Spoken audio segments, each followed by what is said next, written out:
Nah, seperti yang teman-teman tahu nih, kalau acara hari ini merupakan event kedua yang diadakan oleh Schooling. Tentunya acara hari ini nggak akan berjalan lancar tanpa dukungan dan semangat teman-teman.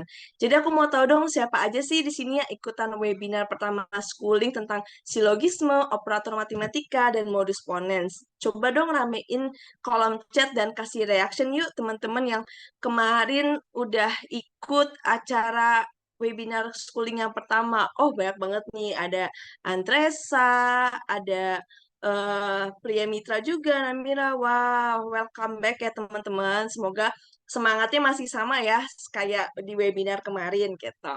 Nah, untuk teman-teman yang baru join nih di webinar kami hari ini, aku ucapkan selamat datang dan jangan lupa untuk ikut aktif dan antusias juga ya di belajar bareng hari ini. Oke deh, kita akan langsung lanjut ke acara berikutnya. Pastinya teman-teman di sini sudah daftar akun schooling semua dong. Kalau udah, tolong kasih reaction jempolnya ya teman-teman, supaya aku tahu nih kalau teman-teman udah pasti download akun schooling. Download daftar akun schooling. Oke, sebelum kita masuk materi yang akan dibawakan oleh pembicara kita yang keren banget, kita kenalan dulu yuk sama Schooling. Apa sih Schooling itu? Jadi teman-teman, Schooling adalah aplikasi latihan soal yang fokusnya adalah pembahasan tentang soal-soal UTBK. Dari pengetahuan kuantitatif, matematika, literasi bahasa, dan semuanya. Nantinya Schooling ini bakal launching di bulan Januari nih teman-teman. Ada beberapa fitur-fitur yang bisa teman-teman gunakan juga yang akan nanti launching di bulan Januari. Tapi teman-teman jangan khawatir nih, walaupun baru launching nanti, teman-teman bisa tetap mengakses ribuan soal yang sudah tersedia di Schooling. Jadi kesannya kayak teman-teman tuh udah dapat klik akses nih untuk daftar di Schooling. Oke, apa aja sih fitur-fitur yang tersedia di Schooling itu? Di Schooling itu ada gamifikasi nilai, ada insight, ada leaderboard juga, dan tentunya ribuan soal yang teman-teman bisa pelajari yang mulai dari yang paling susah, paling mudah, hingga sedang sekalipun bisa teman-teman dapatkan di Schooling. Oke, langsung aja kali ya. Kayaknya aku lihat di sini wajah-wajahnya udah pada gak sabar gitu ya mau mendengarkan materi dan juga belajar bareng teman-teman di sini. Langsung aja deh kita masuk ke sesi materi dengan topik pengetahuan kuantitatif dan pengetahuan matematika UTBK. Materi kali ini akan dibawakan oleh salah satu tutor schooling yaitu Kak Naval Sandro. Mungkin teman-teman yang ikut webinar kemarin sudah kenal ya dengan Kak Sandro, tapi kita kenalan lagi deh sama Kak Sandro.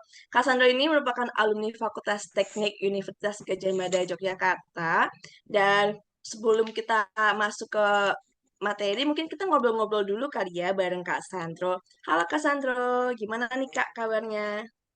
Halo Kak Mel, Alhamdulillah luar biasa ya. Luar biasa. Di Jogja hujan gak nih Kak? Alhamdulillah hujan barusan. Dan barusan ya Ya, Kak, adem ya Kak jadinya. ya. Iya, walaupun adem tetap semangat ya Kak, tetap harus hot kita belajarnya. Oke, Oh ya jelas. Apalagi topiknya hari oke. ini matematika kan. Biasanya kepala belum mulai denger matematika udah panas biasanya. Udah panas ya Kak, lihat angka-angka tuh udah, Iya. mumet gitu ya. Oke Kak, berarti udah siap ya Kak untuk ngasih materi ke teman-teman kita yang baru datang hari ini? Oke, siap. Siap banget dong.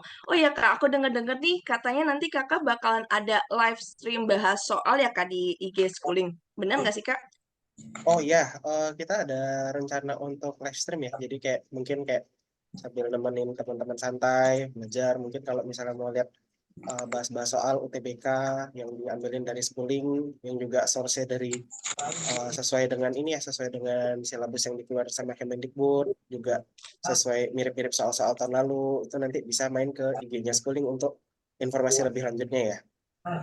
Oke, berarti tinggal tunggu info dari Schooling ya Kak, kira-kira kapan nih bakal diadain live streamnya. Dengar-dengar katanya minggu-minggu ini ya Kak ya? Ya, dengar-dengar dalam waktu dekat. Stay tune aja ya di Instagramnya nanti bakal ada pengumuman dalam waktu dekat.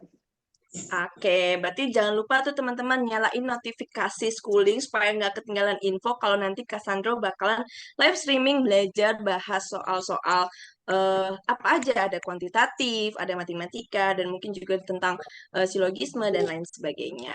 Oke deh, kayaknya di sini udah nggak perlu lama-lama lagi. Kita bakalan langsung masuk ke sesi materi. Dipersilakan kepada teman-teman apabila ingin mencatat atau mengajukan pertanyaan bisa di-keep dahulu nih dan nanti ditanyakan ketika sesi question and answer. Jadi ikuti sesi webinar hari ini hingga akhir ya teman-teman. Baik, kepada Cassandra dipersilakan. Oke.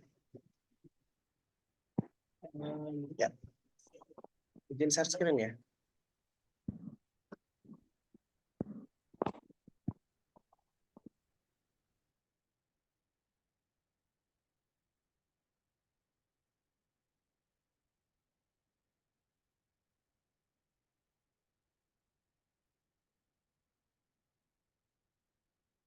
Oke, selamat sore semuanya. Oke, perkenalkan di sini nama saya Naufal Sandro. Salam kenal ya buat teman-teman yang baru bergabung kemarin. Hari ini kita bakal ke topik kita, yakni kuasai PK dan penerapan matematika bermodalkan rumus level SMP. Ini bisa banget ya untuk, bentar maaf ini kok nggak jalan ya.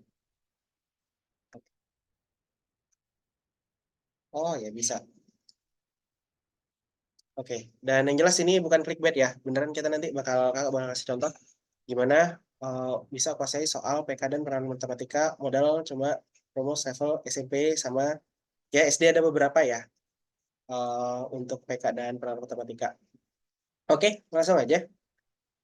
Oke, ini buat yang minggu lalu, gimana sih rahasia sebenarnya untuk skor maksimum ya untuk lalu kan di PU di penerapan matematik ya.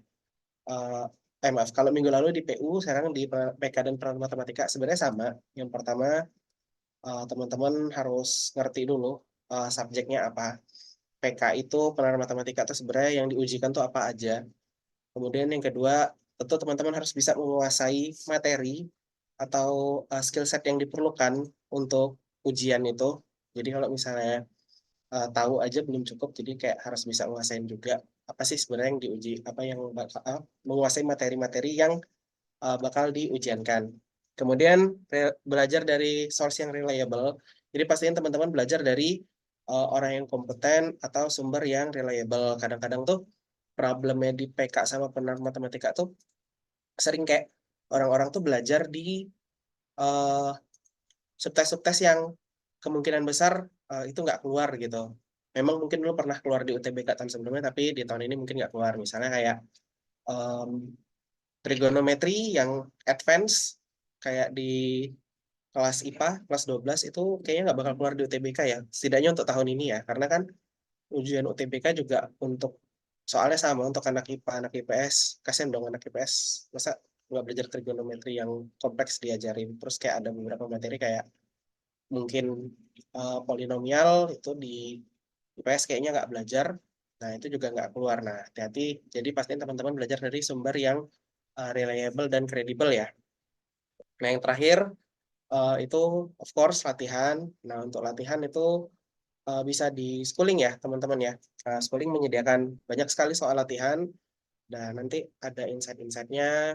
Teman-teman harus memperdalam materi apa kira-kira. Nah, itu nanti bisa kita lihat nanti ya.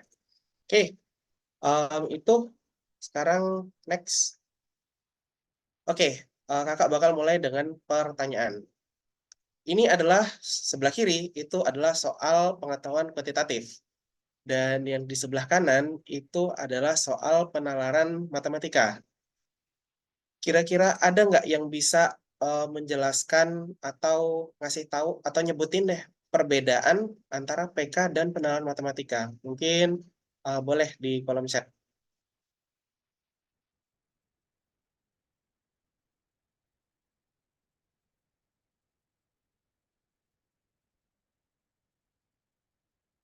Gimana?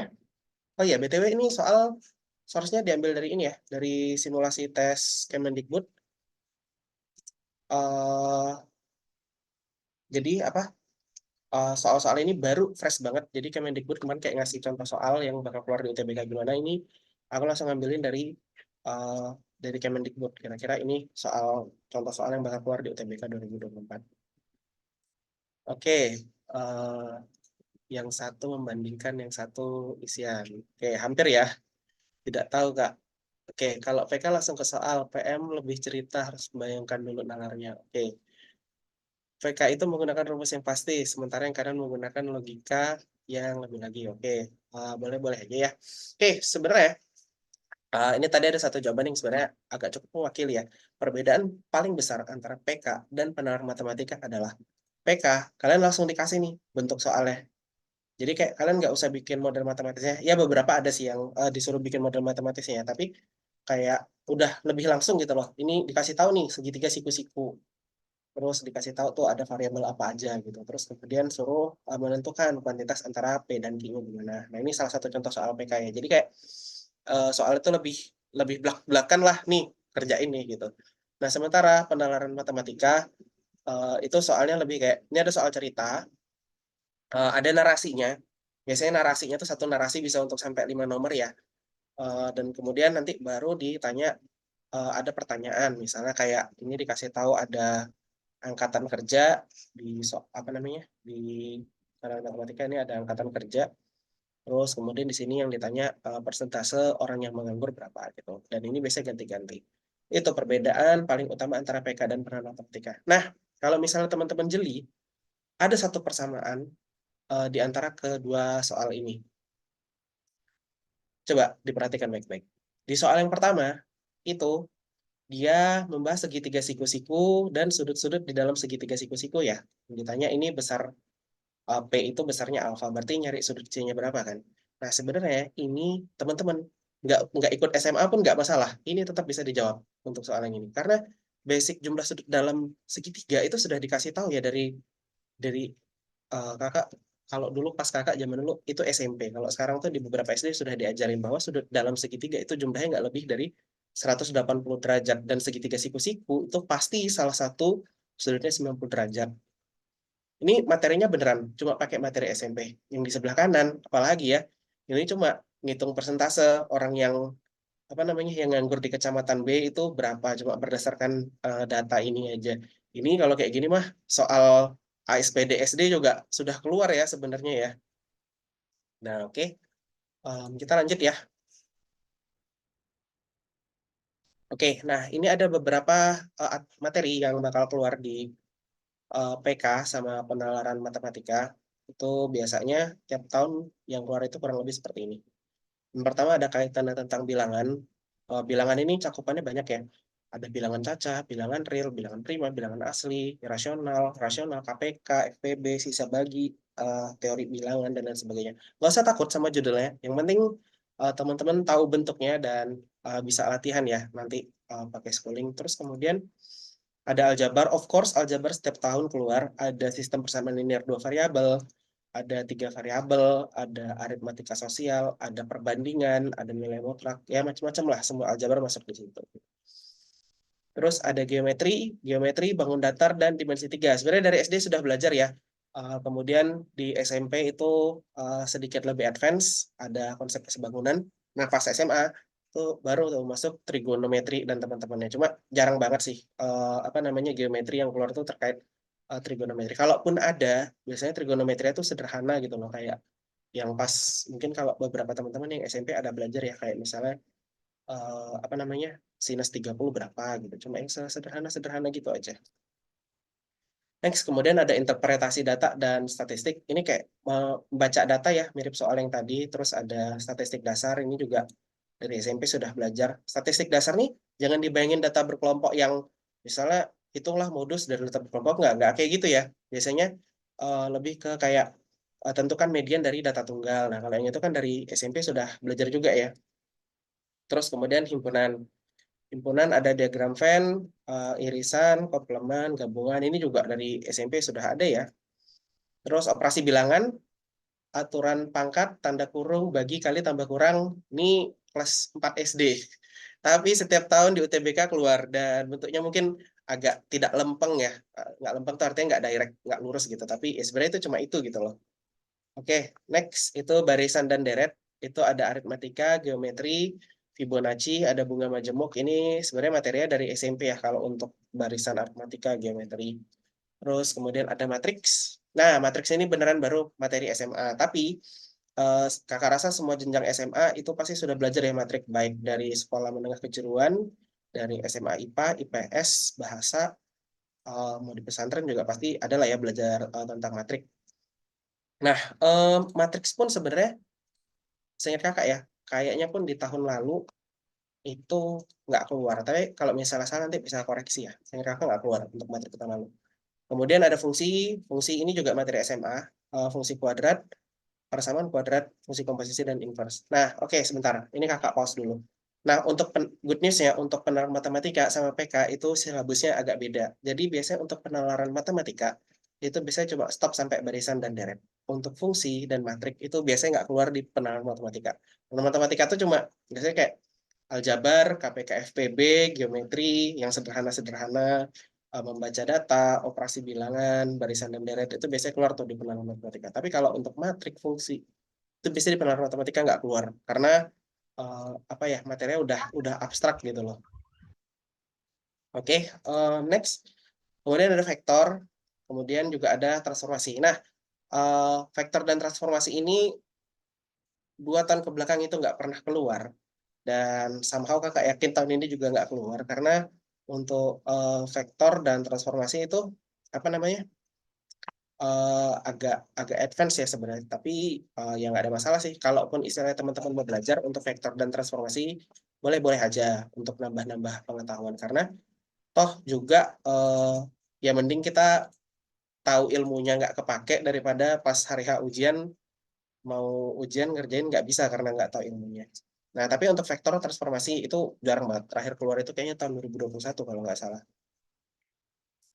Next. Nah, em, karena tadi ini judulnya tahlukan PK dan penerapan matematika, dengan rumus level SMP, kakak bakal ngajarin beberapa materi yang kemarin tuh keluar di situsnya Kemendikbud di contoh soal. Nah, salah satu yang pengen kakak ajarin hari ini itu adalah tentang konsep kesebangunan. Harapannya dengan latihan hari ini, target kita bisa deh ngerjain contoh soal yang ada di webnya Kemendikbud tadi, yang merupakan itu katanya nih contoh soal UTBK yang bakal keluar nih tahun ini gitu. Nah, ini kita bakal pertama masuk ke konsep kesebangunan. Teman-teman ada yang ingat nggak sih kesebangunan itu apa?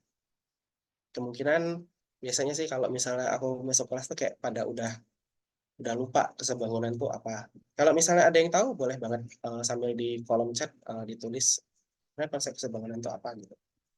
Oke, ini sambil kakak kasih contoh ya. Ini bangunan yang biru ini apa namanya? Eh, ya, ini persegi ya, persegi. Ini merupakan bangun datar ya.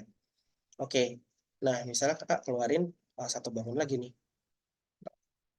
persegi juga.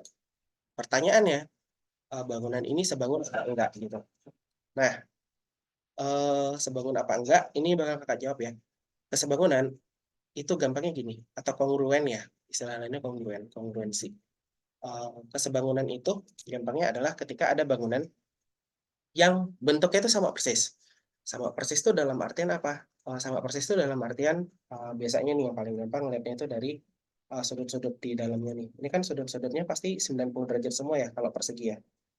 Nih sudut-sudut yang ini nih pasti 90 semua. Kemudian apa? Ini kan panjangnya kalau sama-sama 90 semua yang di dalam persegi panjang juga sudut-sudut dalamnya semua 90 ya. Empat-empatnya 90 ya pasti siku-siku ya. Nah, ini juga ada nih apa namanya panjang sama lebarnya perbandingannya sama. Nah, ini kan sama ya 2 kali 2. Yang ini 1 kali 1.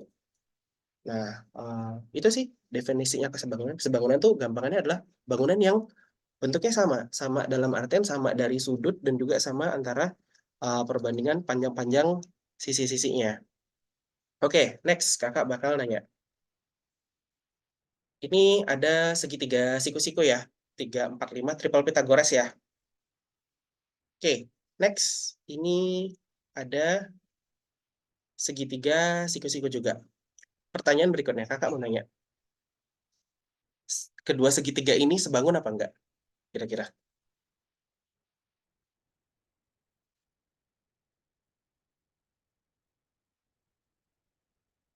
Oke, sebangun ya. Setuju ya, ini sebangun ya, karena ini sama. Nah, oke. Nah, kalau di segitiga ya, maaf, kalau di persegi yang sebelah ini, yang sebelah kiri ini yang ada persegi biru sama hijau, persegi biru ini kan istilahnya setengahnya yang hijau ya, atau yang hijau ini 2 kali lipatnya yang biru. Nah, sekarang ini di segitiga ini, yang warna hijau ini kan kakak belum munculin sisi miringnya nih. Kira-kira ada yang bisa nebak nggak sisi miringnya berapa? 10. Oh, langsung kenceng ya 10.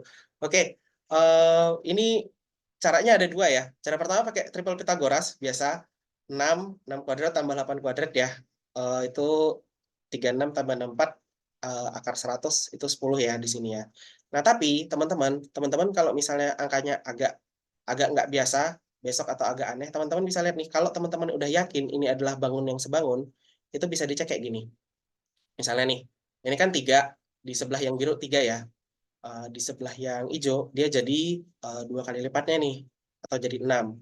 Nah, yang sebelah bagian alasnya, ini yang biru itu ada 4. Kemudian yang di segitiga yang hijau, itu alasnya 8. Nah, berarti sama nih, ini dikali 2, ini dikali 2. Nah, berarti kalau gitu, sisi miringnya berapa? Sisi miringnya itu dikali 2 dari 5. Artinya ini sekitar 10 cm. Gitu. Nah, oke. Next, kakak mau nanya. Kemudian untuk bangunan yang warna merah ini, kira-kira dia sebangun apa enggak? Enggak. Oke, untuk yang merah ini dia nggak sebangun ya, karena perbandingan panjang sama, maaf, perbandingan tinggi sama alas aja udah beda ya. Walaupun dia sama-sama segitiga siku-siku ya. Ini yang 3 jadi 12, yang 4 jadi 5, ini kayak nggak kelihatan lah patternnya gitu. Nggak kelihatan kalau dia ini ada polanya. Yang jelas ini bukan segitiga yang sebangun ya, karena perbandingannya nggak sesuai ya, atau beda bentuknya.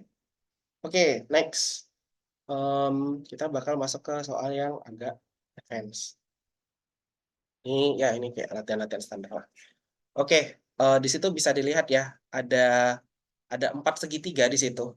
Nah, ini gambarnya kelihatan kelihatan jelas saya. Ada segitiga ABC. Ya, nih, ada segitiga A, B, dan C. Kemudian ada segitiga AGH. Kemudian ada segitiga GFD. Ini segitiganya ini GFD yang kecil ini.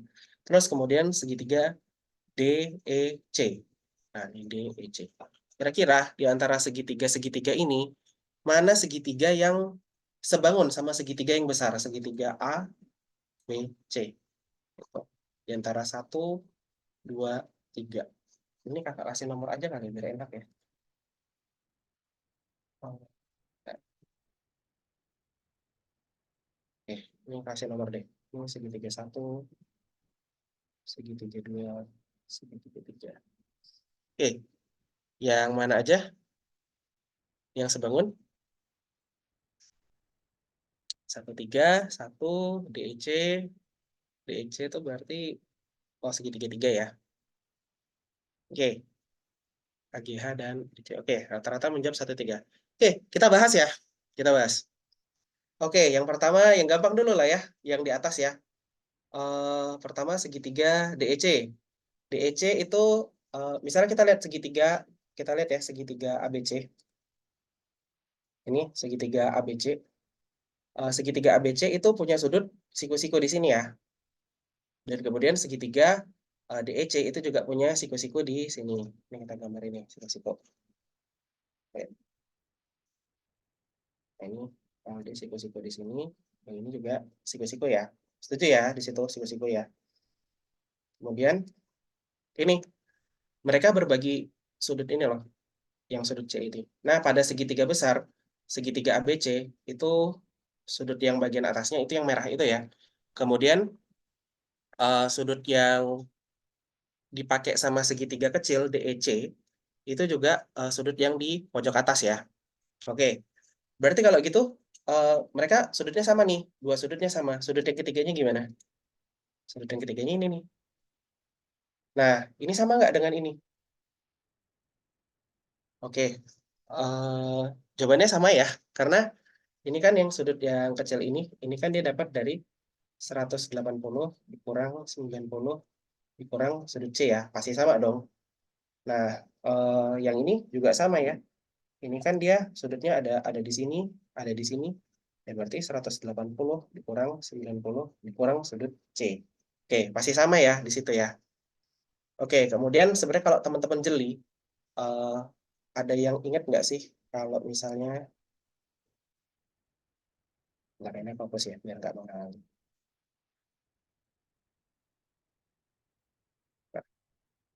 Oke, ada yang ingat nggak sih tentang, ini misalnya kalau aku kasih garis panjang ya, ya kasih garis panjang ke sana.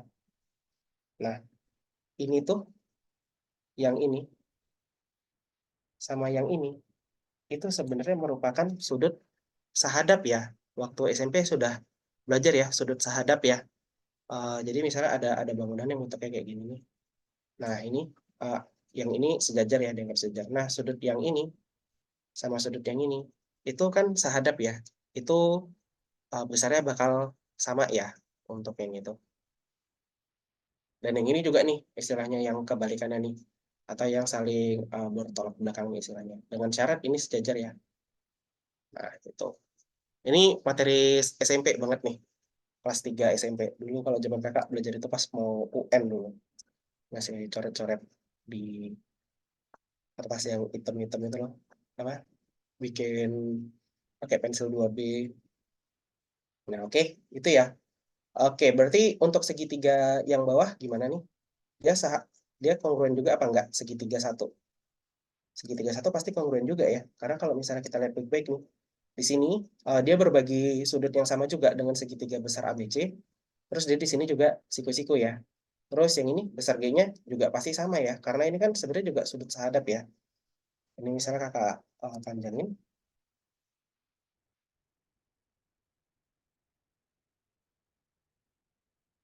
Ini misalnya kakak kasih garis ini. Kakak panjangin ini besar. Sama yang ini juga eh, apa namanya dikasih garis. Nah, ini garis panjang kayak gini. Nah, ini.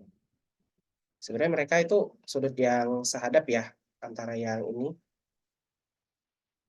dan yang ini ya sebenarnya. Itu juga sudutnya istilahnya sahadap. Oke, lanjut. Nah, yang agak tricky segitiga dua nih. Dia kongruent apa enggak? Coba kita cek.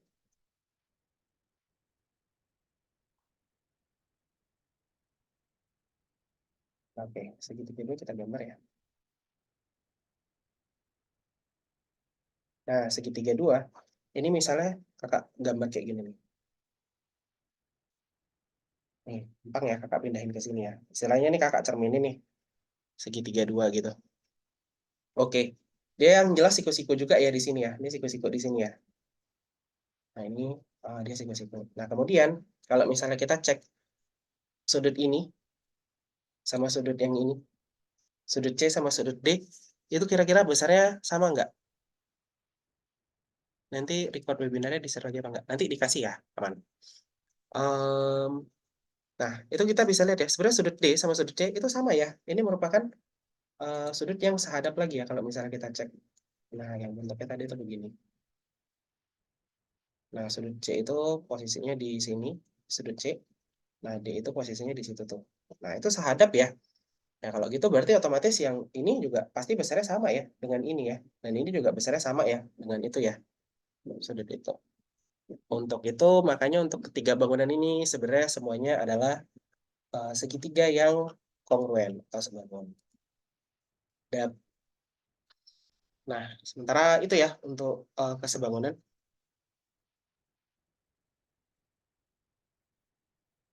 Lanjut kalau gitu.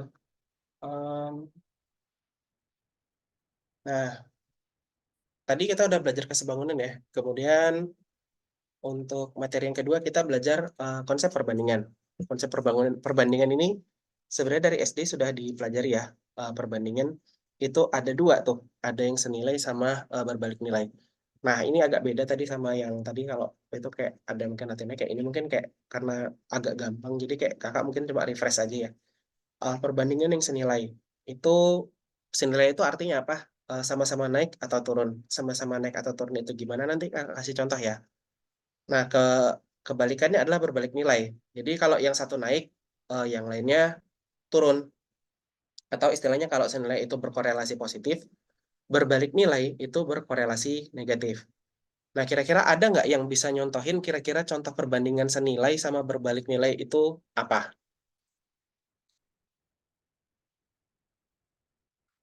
Ini minum dulu ya, haus. Ayo, gimana?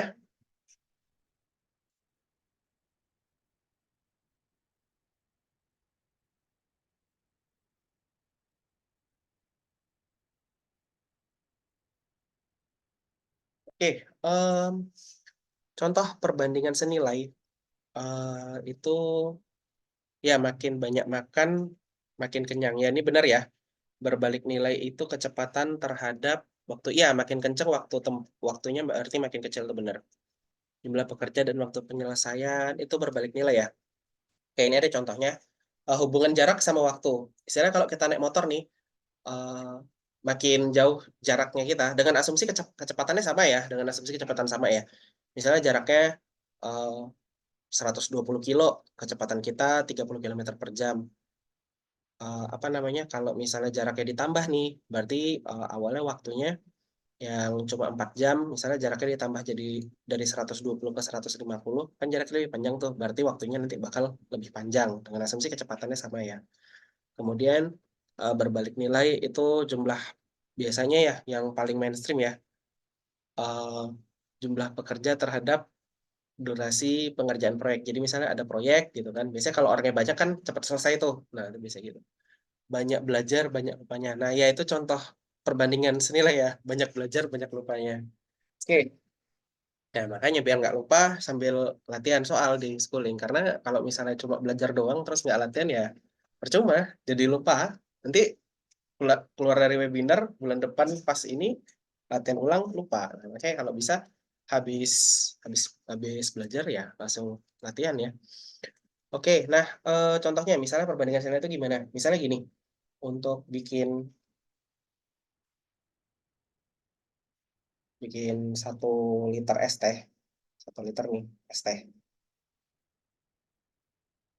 itu perlu gula 100 gram, 50 gram teh, airnya itu perlu perlu berapa ya? 150 berarti 850 mili air. 850 mili itu 800 gram, 850 gram ya teman-teman ya. Nanti kalau misalnya lupa satuan-satuan mungkin bisa dipelajari lagi. Oke, nah pertanyaan, kalau misalnya nih kakak mau bikin 3 liter es tehnya, kira-kira perlunya berapa-berapa nih? Ini apa sih tadi ini? Gula, oh, iya. Teh sama air. Nah, kira-kira perlunya berapa-berapa? Ini bisa langsung dikali 3 aja ya. Berarti kalau 3 liter es tehnya ya udah gulanya 300, tehnya 150, airnya sisanya kali 3 tuh berapa? 850 kali 3, 2000, eh 24, 2550 ya. 2550 mili air. Nah, itu ada yang jawab tuh. Benar ya? Sekitar gitu. Gampang kan untuk perbandingan senilai. Nah, perbandingan berbalik nilai ya sama. Misalnya ada proyek 12 12 orang, itu proyeknya selesai sekitar 12 hari. Nah, kalau misalnya mau dibikin cepat, ini jadi satu proyek ya. Satu proyek. Oke, kalau proyeknya tetap satu, terus harinya pengen dicepetin nih, pengen, aku nggak mau 12 hari kelamaan, pengen 6 hari aja selesai gitu, minggu depan udah selesai. Nah, kira-kira orangnya perlu jadi berapa kira-kira?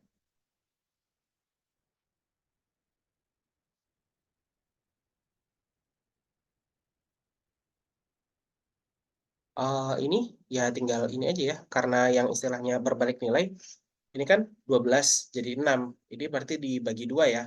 Ya udah, orangnya tuh di sini dikali 2. Jadinya di sini 24 orang ya. Nah, cara gampangnya nih untuk perbandingan berbalik nilai. Ini kan ada orang, ada hari. Kalian kaliin aja nih. 12 kali 12 berapa? 144 kan? Nah, 144 terus kalian kalian bagi deh 144-nya sama 6. Kan kalau dikali jadinya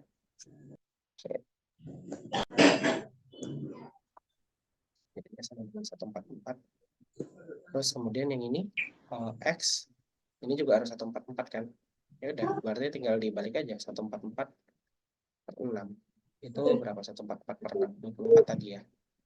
Nah, kurang lebih kayak gitu sih untuk perbandingan berbalik nilai. Aman ya untuk ini?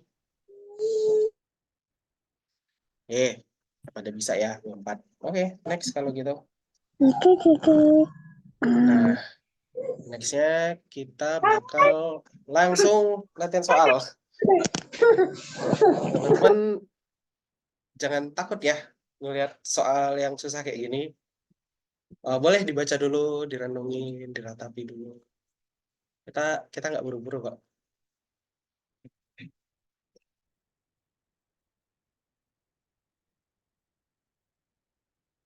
Nah, oh ya, hari ini kita bakal fokus ke penerapan matematika ya. Karena penerapan matematika itu yang paling banyak banget pakai materi SMP sama uh, materi SD. Untuk PK, itu mungkin bisa next kapan-kapan. Sebenarnya banyak juga yang pakai materi SD, SMP. Cuma karena orang tuh kayak pada takut gitu loh ngerjain penerapan matematika. Karena penerapan matematika tuh karena kayak soalnya tuh disuruh suruh bikin dulu model matematisnya gimana gitu. Nah, orang tuh pada takut duluan gitu ngeliat gitu, gitu. Daripada ngeliat angka-angka serem di PK, ya sebenarnya sama aja sih dua-duanya serem, cuma kalau suruh pilih kayak lebih serem penerapan matematika karena tahun lalu penerapan matematik tuh paling banyak dapat komplain, katanya soalnya susah gitu, katanya masa ini penerapan matematika disuruh belajar fisika. Lihat aja tuh ada omega lah apalah, nggak usah takut ya, ini nggak ada omeganya, bohong aja itu yang di itu tertwitter itu. Oke, ini kita highlight yang penting-penting ya. Di sini yang ditanya apa? Nah, biasanya fokus ke pertanyaannya dulu ya. Biang lala berputar satu putaran dalam waktu berapa menit? Nah, oke, satu putaran itu perlu berapa menit? Kita cek nih. Biang lala itu dalam waktu 5 menit, biang lala menjalani lintasan yang panjangnya 125 per 4 meter. Oke, nah kalau untuk kerjaan soal ini berarti kita harus tahu dulu ya berapa panjang satu putaran tuh, berapa panjangnya satu putaran. Oke, nah di sini dikasih tahu ya tingginya itu 35 meter. 35 meter itu jarak dari P ke tanah nih, 35 meter nih. 35 meter. Nah, kalau gitu jarak jari-jari lingkarannya berapa? P ke D ya. Nah, di situ kan dikasih tahu D ke bawah 10 meter. Ya udah, berarti P ke D-nya 25 meter. Nah, panjang lintasan ya berarti keliling lingkaran ya. Keliling lingkaran apa rumusnya? Ayo, masih ingat lah nih materi kelas 5 SD. Keliling lingkaran itu rumusnya pi kali diameter ya. Pi dikali diameter ini kelilingnya. Atau panjang lintasannya deh. Panjang lintasannya berarti pi dikali diameternya berapa? Kalau jari-jarinya 25. Diameternya 2 kali jari-jarinya ya. Atau sama dengan 50 pi. Ini panjang lintasannya. Panjang satu putaran itu ada segitu. Nah, kemudian di sini dia dalam waktu 5 menit itu menjalani lintasan sepanjang 125 per 4 pi. Nggak usah takut ya. Ini 5 menit. 5 menit dia sama dengan 125 per 4 pi. Oke, kalau 1 menit berapa?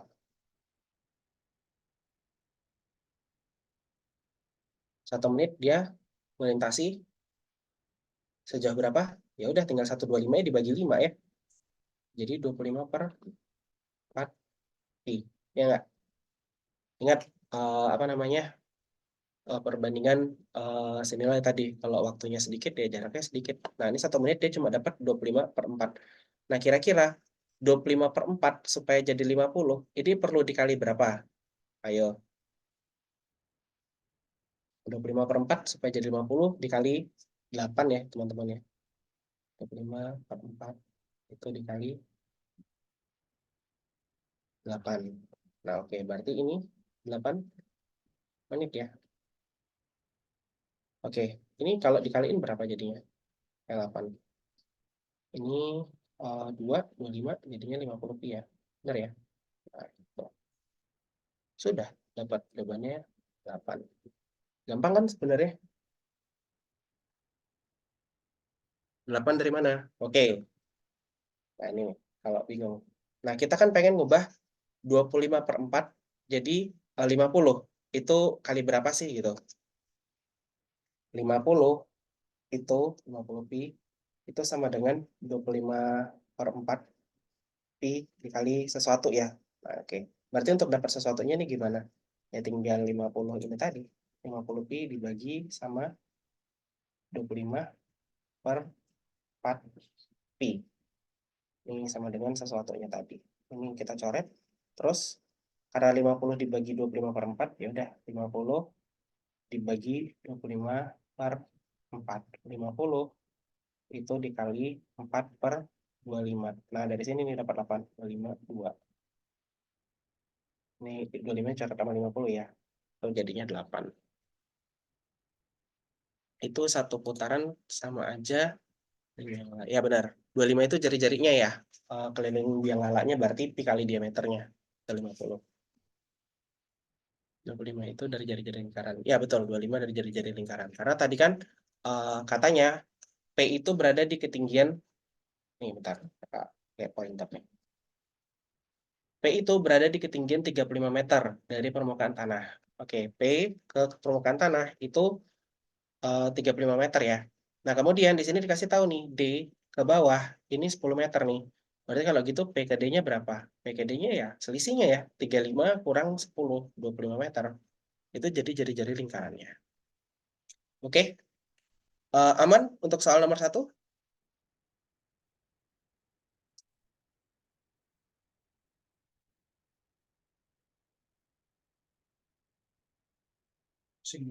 Sedikit, aman. Oke, lanjut ya. Sebenarnya nanti mungkin coba kakak jelasin lebih pelan-pelan ya.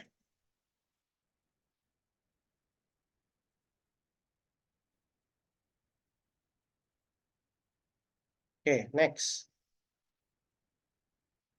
Nah, jika seseorang berada pada titik B, 20 kemudian dia berada pada titik yang jaraknya ke garis AC. Ya Allah, apa ini?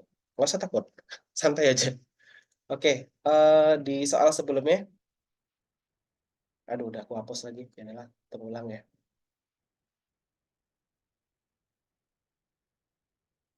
Oke, di soal sebelumnya kita tadi udah tahu ya, ini panjangnya 25 meter ya dari P ke D. Ini 25 meter. Panjang lintasan atau kelilingnya itu sama dengan berapa? 50 pi. Oke. Nah, terus di sini katanya tadi apa namanya? Dia 5 menit itu 125 per 4. 5 menit itu sama dengan 125 pi per 4. Nah, kalau 1 menit berarti berapa tuh? 1 menit, ya udah yang sebelah kanan bagi 5 ya. 125 bagi 5. 125 bagi 5 ya 25. Per 4-nya tetap ya. Nah, oke. 25 per 4 pi. Ini kecepatan dia 1 menit ya. Nah, kemudian dia bilang tuh 20 menit kemudian. Oke, start dia dari titik B ya. Nah, dia kan muter nih ke sini nih, set, muter terus gitu kan. Selama 20 menit. Nah, pertanyaannya, B itu kira-kira nanti di mana tuh setelah 20 menit? Oke, kita cek ya. Setelah 20 menit berarti ini kecepatan per menitnya itu 25 per 4. Kalau mau cari 20 menit, ya gampang. Tinggal yang ini dikali 20 ya. Oke, kita hitung. Hah? Di titik D.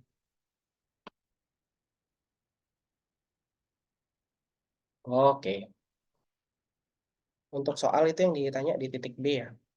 Pada suatu saat seseorang berada di titik B, 20 menit kemudian ia berada pada titik yang jaraknya ke garis AC itu berapa.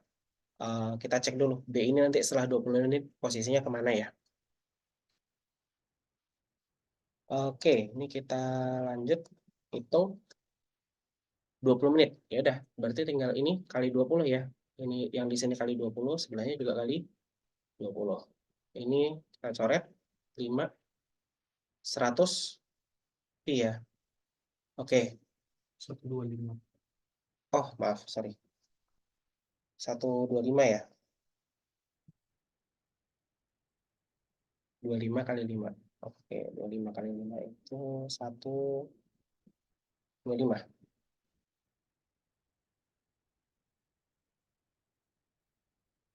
Oke, 125 pi. Panjang lintasan itu kira-kira berapa? Panjang lintasan tadi udah dikasih tahu ya, di soal nomor 1 udah kita cari ya. Itu panjangnya 50 pi. Ini hati-hati teman-teman, kalau di penerang matematika nggak bisa satu, kemungkinan nggak bisa semua. Salah ngitung satu, kemungkinan sistematis salahnya ke belakang. Oke, kita cek ya. Berarti ini kira-kira nih 50 pi. Set. Ini dia muter. Ya, laser ya biar jelas. Ini dia muter set sampai ke B lagi. Ini 50 ya. Setuju ya? Terus muter sekali lagi. Ini set sampai sini. Nah, dapat tuh 100 pi. Berarti 2 putaran ya. Nah, dibilang 20 menit itu 125 pi. Nah, 25 pi itu sejauh apa? 25 itu kira-kira kalau misalnya ini 50 pi, berarti kelilingnya 50 pi. 25 pi itu sejauh apa? 25 pi itu kan separuhnya 50 pi ya. 25 pi itu separuhnya 50 pi. Karena ini kan tadi 125 pi kan.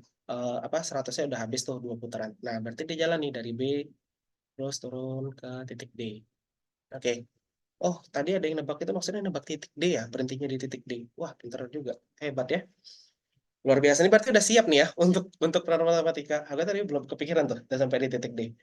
Oke, dia bakal berhenti di titik D. Kemudian ditanya nih, jaraknya dari apa? Dia berada di titik mana ke garis AC berapa meter? Oke, dari D ke garis AC berapa meter?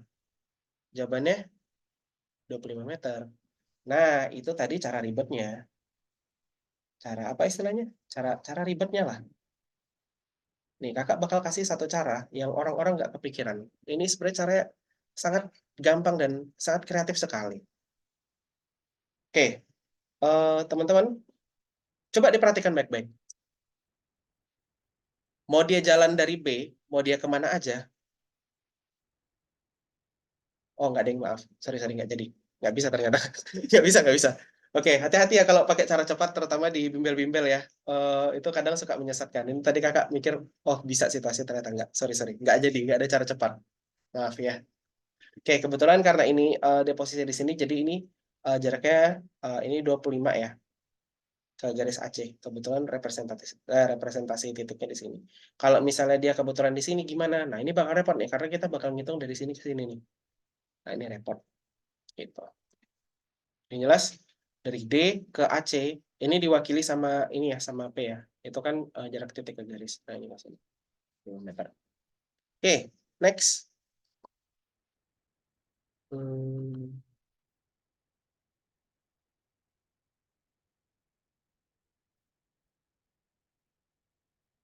misalkan QR adalah tiang dengan tinggi 5 meter. Oke.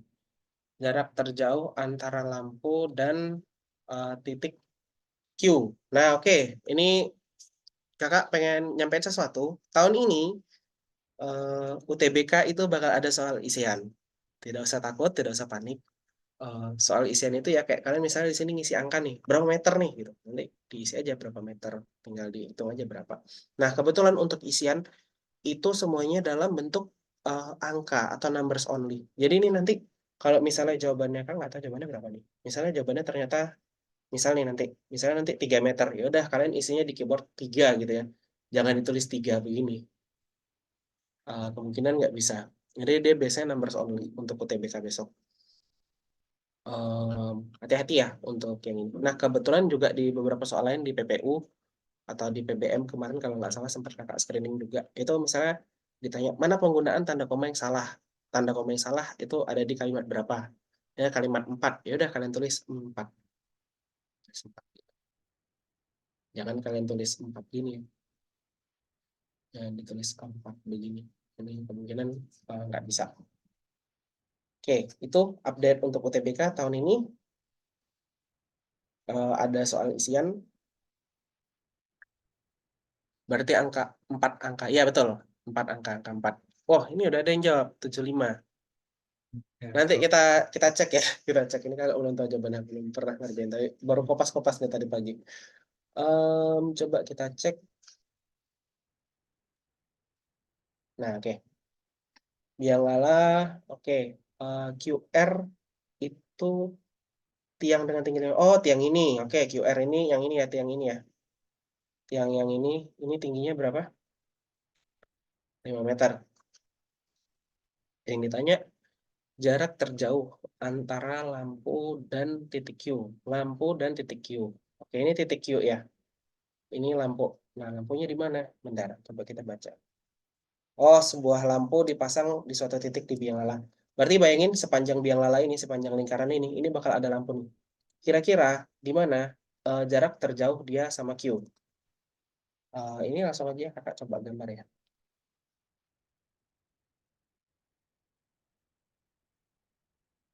Yang jelas yang paling dekat ya yang ini ya. Yang misalnya ini ditarik garis lurus nih ke sini. Set. Nah, itu kira-kira yang paling paling dekatnya ya. Nah, paling jauhnya gimana? Apakah ke atas itu? Apakah ke sini? Enggak ya. Paling jauhnya itu ke sini ya. Paling jauhnya itu yang ini terus tembus. Melewati P, kemudian keputus.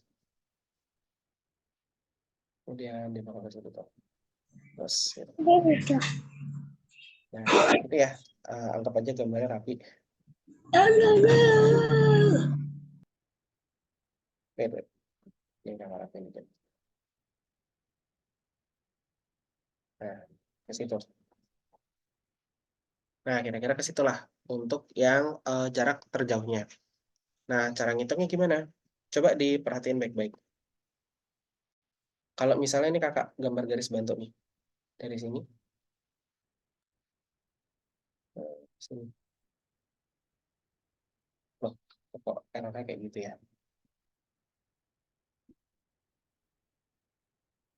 Kakak gambar garis satu dari sini sini.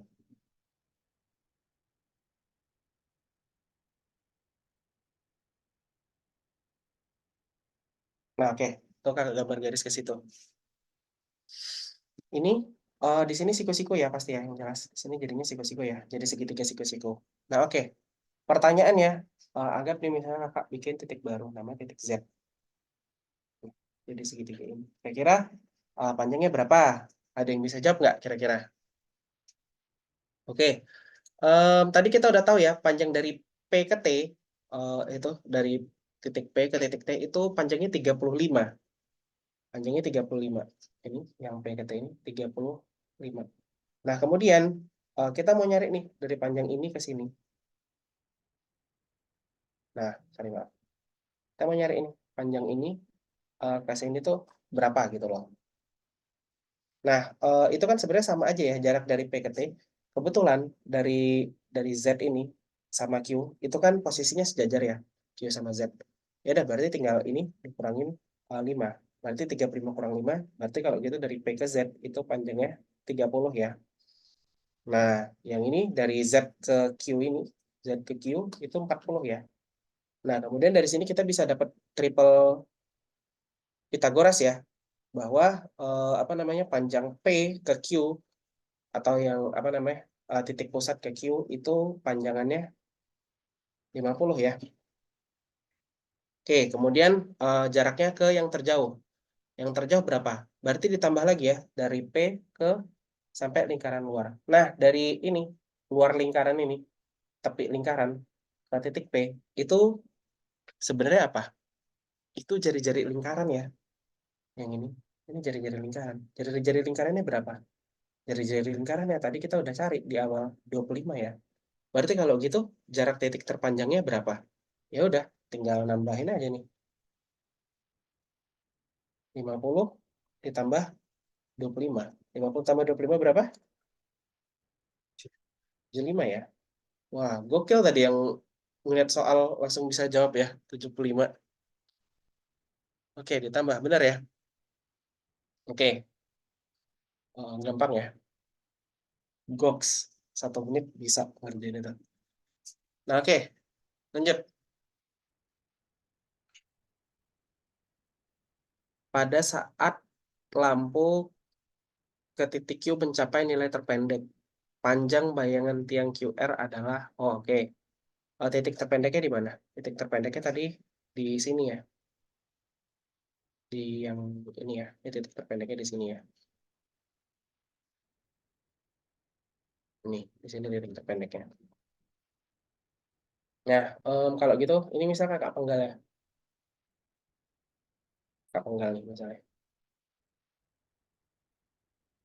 Dari sini ke sini, P ke titik ini. Ini kan 25 ya.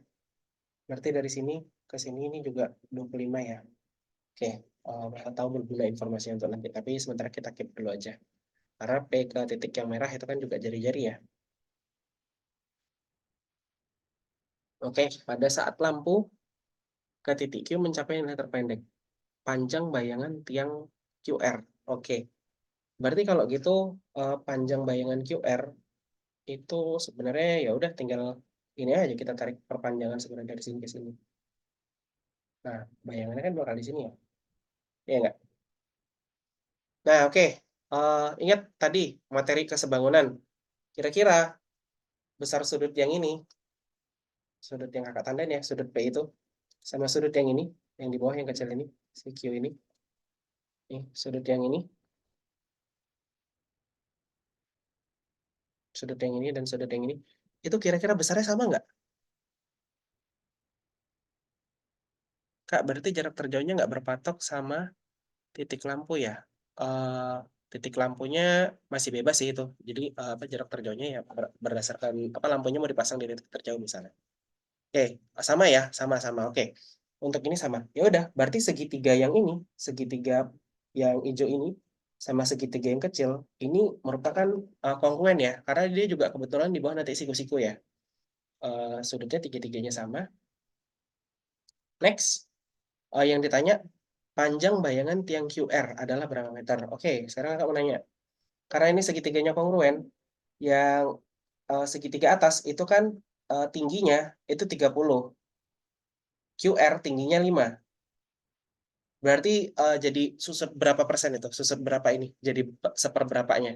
30 ke 5 itu, 30 itu dibagi berapa supaya jadi 5? Seperenam ya, dibagi 6. Oke, kalau gitu. Nah, ini kan ada alas nih. Alas ini 40. Ya enggak? Alasnya 40. Nah, yang ditanya ini kan panjang bayangan. Panjang bayangan berarti alas dari segitiga yang kecil ini. Kalau yang di sini 30-nya itu dibagi 6 supaya jadi 5, berarti untuk dapat alas 40-nya diapain? 40-nya juga dibagi sama 6 ya. Oke, kalau gitu next 40 bagi 6 berapa?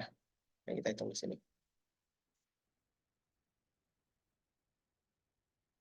40 bagi 6.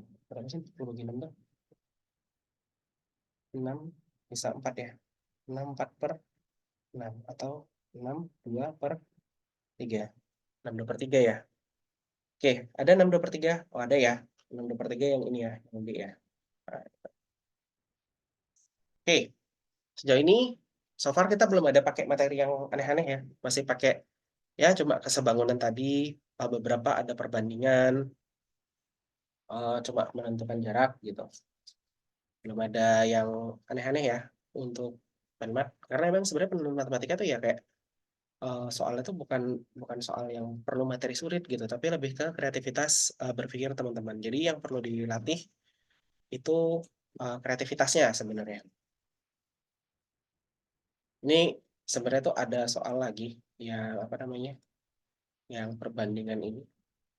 Itu cuma karena apa namanya, kayaknya lebih serem yang ini, jadi kakak pilih bahas yang ini dulu gitu loh. Karena kan kayak ini, kak break sholat dulu bisa nggak ya? Nanti ketinggalan boleh, kalau mau break sholat dulu boleh. Ini juga nanti ada rekaman ya. Kalau misalnya teman-teman pengen apa namanya pengen cari, aku tadi kayaknya ketinggalan di mana, itu bisa di back dulu kok. Lebih susah PK atau PM, Kak? Relatif ya. Susah gampang tuh beda-beda tiap orang. Kalau misalnya kakak bilang susah PK, susah penmat, nanti ada orang yang dia kreatif nih. Oh, penmat lebih gampang. Materi SMP aja aku cukup kok gitu, nggak perlu belajar yang aneh-aneh gitu. Nah itu susah gampang tuh subjektif ya. Oke, ini lanjut ya. Untuk soal yang ini sisa waktu berapa menit nih? Oh, sisa ini ya, bentar lagi ya. Untuk soal yang ini nanti kakak skip aja karena ini agak panjang. Sebenarnya ini soalnya sebenarnya gampang. Mungkin bisa sih next meeting kita bahas. Ini tuh sebenarnya cuma menentukan bayangannya di mana gitu loh. Cuma ini pembahasannya bakal agak panjang. Ini kakak next aja ya, yang ini ya. Kak, angka yang angka 6 nomor sebelumnya dari mana? Oke, ini kita cek lagi ya. Angka 6-nya dari mana? Nah, ini kan segitiganya sebangun ya. Oke, segitiganya sebangun. Nah, karena segitiganya sebangun, berarti eh, perbandingan panjangnya harus sama dong. Ini kan 30 di segitiga yang besar, di segitiga yang kecil dia jadi 5. Nah, kalau gitu gimana caranya supaya 30 ini jadi 5? Diapain kira-kira? Nah, itu tadi dibagi 6 ya, 30-nya. Jadi 30 itu supaya jadi 5 itu harus dibagi 6. Nah, kemudian oke, dapat nih. Ini perbandingannya 30 dibagi 6. Nah, kemudian alasnya nih, alasnya berapa? Nah, kayak yang tadi di kesebangunan ya. Ini alasnya sudah tahu, ini alasnya 40. Nah, supaya dia dapatnya mengecilnya juga sama, berarti sama-sama harus dibagi 6 juga. Karena yang di atas tingginya itu 30 dibagi 6, berarti alasnya juga 40 bagi 6. Nah, itu tadi dapatnya 6, 2/3. Panjangnya 35. Kok bisa jadi 30, Kak? Oke. Nah, panjangnya itu bukan panjangan yang dari eh, P ke bawah ya. Nggak sampai ke bawah. Kita cuma ngitung sampai yang ini. Sampai di titik baru nih. Tadi kakak sebut namanya titik Z. Cuma sampai P ke Z. Nah, kenapa 30? Karena 35 itu di soal adalah panjang dari P ke bawah. Sementara kita mau cuma cari sampai sini nih, nggak sampai bawah nih, sampai di pointer yang ini. Nah, kita nggak nyari sampai bawah nih. Ini kan ada sisanya nih. Sisanya panjangnya berapa? Nah, karena ini sejajar nih, dia sejajar. Berarti QR sama yang ini, Z ke bawah ini, Z ke T ini, itu panjangnya 5. Makanya ini jadinya 30 sama 5. Gitu. Makanya panjang segitiganya jadi 30 gitu. 35 itu dari P ke bawah sini gitu. Oke, bisa? Kita lanjut? Lanjut ya.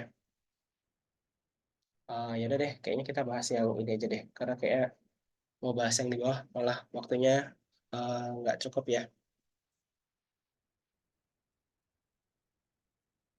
Oke, misalkan titik U pada tanah adalah bayangan titik Q.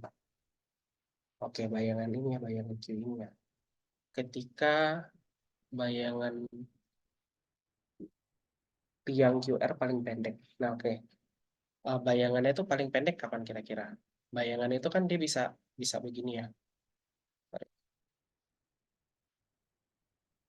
Bisa begini. Set. Nah, ini. Ya Allah. Sorry, sorry. Gambarnya nggak rapi.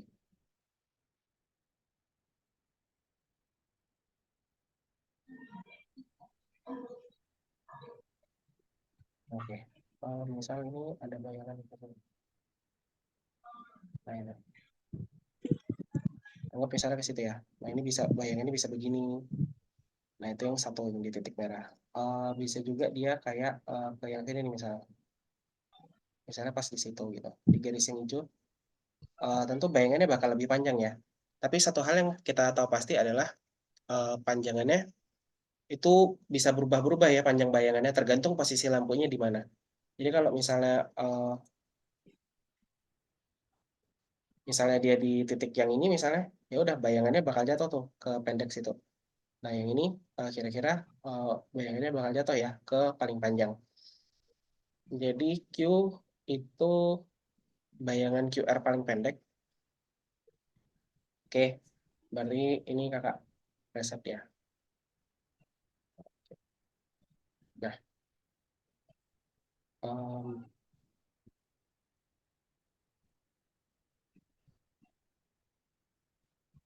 wait, polynomial. Nah, oke. Berarti kalau misalnya anggap nih ada satu titik nih, titik yang paling pendek nih. Ini di sini ya posisinya ya. Nggak kena nih. Ini sebenarnya. Ini dapat nggak pakai garis kayak gini. Santai ya. Oke. Nah, nah anggap begini. Nah, ya, akhirnya kena. Nah, ini adalah bayangan paling pendeknya ya. Eh, ini gambarnya nggak terlalu presisi, nggak apa-apa, karena kira-kira aja. Ini eh, U itu yang paling pendek. Oke, berarti di sini U ya. Oke, yang hijau itu U. Terus kemudian V itu yang paling panjang. Oke, kita gambar lain ya. V misalnya warna warna biru deh. Paling panjang tuh kira-kira kayaknya sih sekitar sini sih harusnya.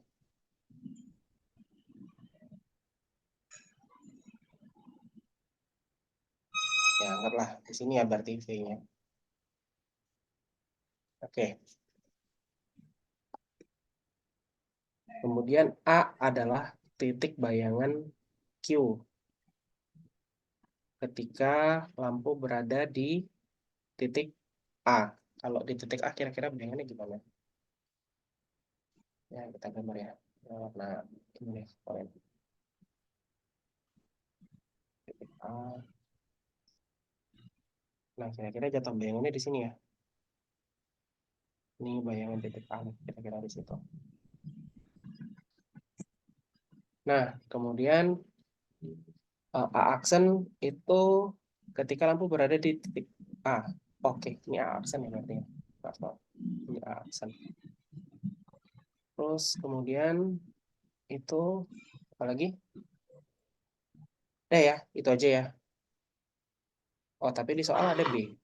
Ya udahlah, B-nya kita gambar juga lah ya. Tiba-tiba ada B, dia nggak ngomongin ada B. Dia nanti sama soal rasanya. Nah, itu kira-kira di sini ya.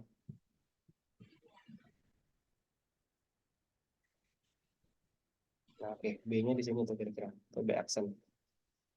Nah, oke. Sekarang bayangin nih, lampunya itu katanya dia muter dari titik A. Jadi ini ada lampu nih di sini. Dia bakal muter. Nah, kira-kira posisi bayangannya itu bakal gimana? Oke, coba ini kita bayangin muter ya. Ketika ini muter ke sini set gitu. Terus muter lagi. Bayangannya bakal gerak kan ya? Nah, ini coba teman-teman perhatiin baik-baik. Ini dia posisinya bakal bakal bayangannya ke arah mana aja. Ini ketika dia muter, ini kan dia bakal bakal bertambah panjang dulu kan. Dari A ke D itu kan dia kan kayak bakal bertambah panjang ya. Berarti kira-kira dia bakal dari A kemudian bergerak ke situ. Nah, ini udah sampai nih di titik mentoknya. Dia pas di sini, dia bakal balik lagi nih ke sini, terus ke sini.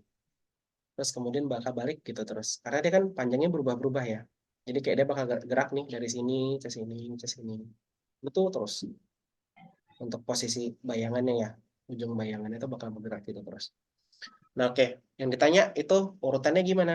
Urutannya kita cek ya. Semua ini dari A aksen startnya. Oke, dari A aksen. Yalah, karena kan dia bilang dari titik A. Dan dari A aksen ya.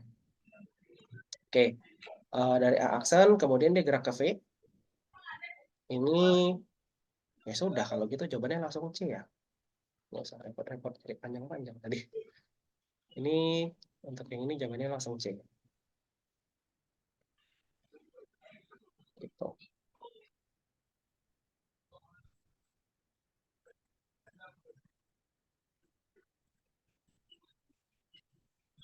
Karena dia tadi urutan geraknya kayak yang kakak bilang tadi ya. Untuk ini dia posisi geraknya ini A ke D, terus ini ke sini ya urutan bayangannya ke sini.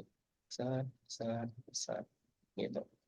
Kenapa kok kakak tahu istilahnya ini kok balik lagi kak gitu? Karena ya udah ini kan di sini nih, balik lagi nih ke sini, ke titik A kan.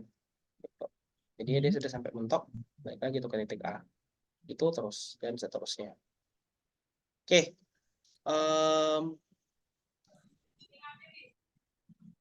gimana untuk yang soal ini? Ada bingung kah kira-kira? Kak 50 itu dari mana? Pusing Kak. Iya emang ini agak pusing yang ini. Ini aja semua apa namanya? Karena ini bentuknya visualisasi ya, ngebayangin kayak mungkin kayak ngerjain dimensi 3 tapi kayak ini untungnya kayak nggak disuruh ngitung, cuma disuruh ngebayangin aja bentuknya gimana. Aman. Agak bingung. Oke, kalau misalnya agak bingung mungkin bisa sambil di komen ya, bingungnya di mana. Nanti biar kakak coba bantu jawab.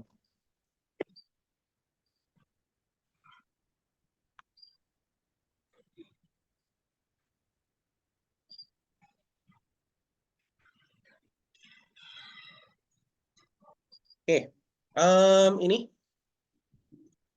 untuk soal yang ini, ya intinya untuk cari ini sih. Dia cuma minta kalau misalnya ada dari A, ini kan panjang bayangannya bakal berubah-berubah ya, tapi kan nggak tahu kemana tuh.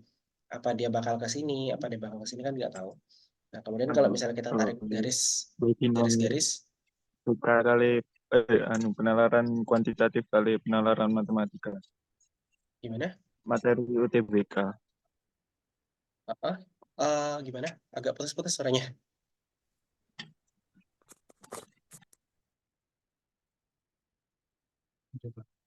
Oke, nanti mungkin bisa dicoba di kolom chat ya, mungkin biar agak lebih jelas. Oke, baik. Itu penempatan titiknya misalnya atau gimana? Misalnya bebas atau gimana kak ya? Ini cuma misalnya aja. Yang kakak bikin ini nggak plot exact bener 100% akurat nggak. Cuma ini kayak pendekatan aja. Karena istilahnya bebas aja. Cuma yang penting kita kira-kira bisa menerka lah. Kira-kira bayangannya tuh paling panjang di mana gitu. Yang jelas kan nggak mungkin ya kalau bayangan paling panjang tuh misalnya garis yang ini. Garis yang ini misalnya dari sini. Ini nggak mungkin ya karena kita tahu pasti bayangannya jatuhnya di situ gitu. Cuma tebak-tebak aja nih. Yang paling panjang, yang paling pendek di mana. Karena yang penting kita bisa ngira-ngira mana yang panjang atau pendek. Muternya clockwise atau counterclockwise? Muternya counterclockwise. Ini ada di gambar. Di sini dikasih tahu ya, muternya counterclockwise ya.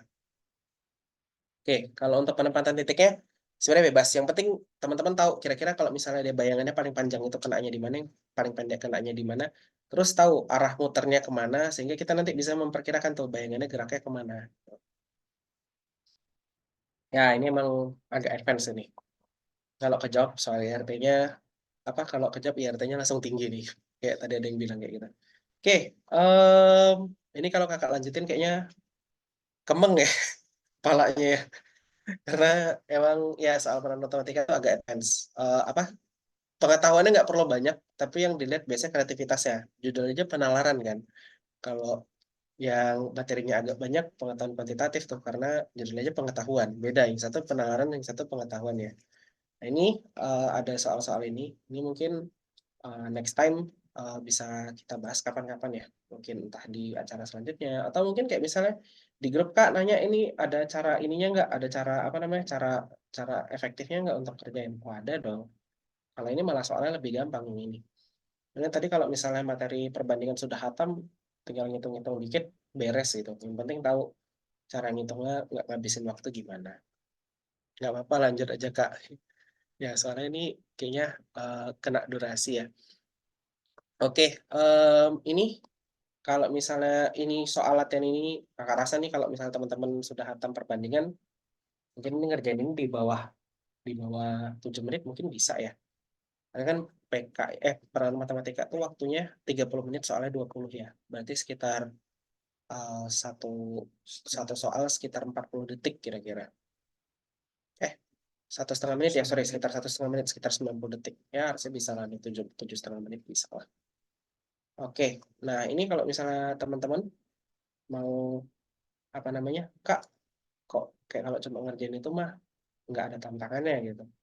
Nah, supaya apa namanya kemampuan teman-teman lebih terasa, teman-teman bisa buka aplikasi schooling. Ini ada di gambar ini bisa diklik, itu hyperlink. Nah, itu bakal langsung nongol ke schooling. Nah, dia bakal nongol ke sini.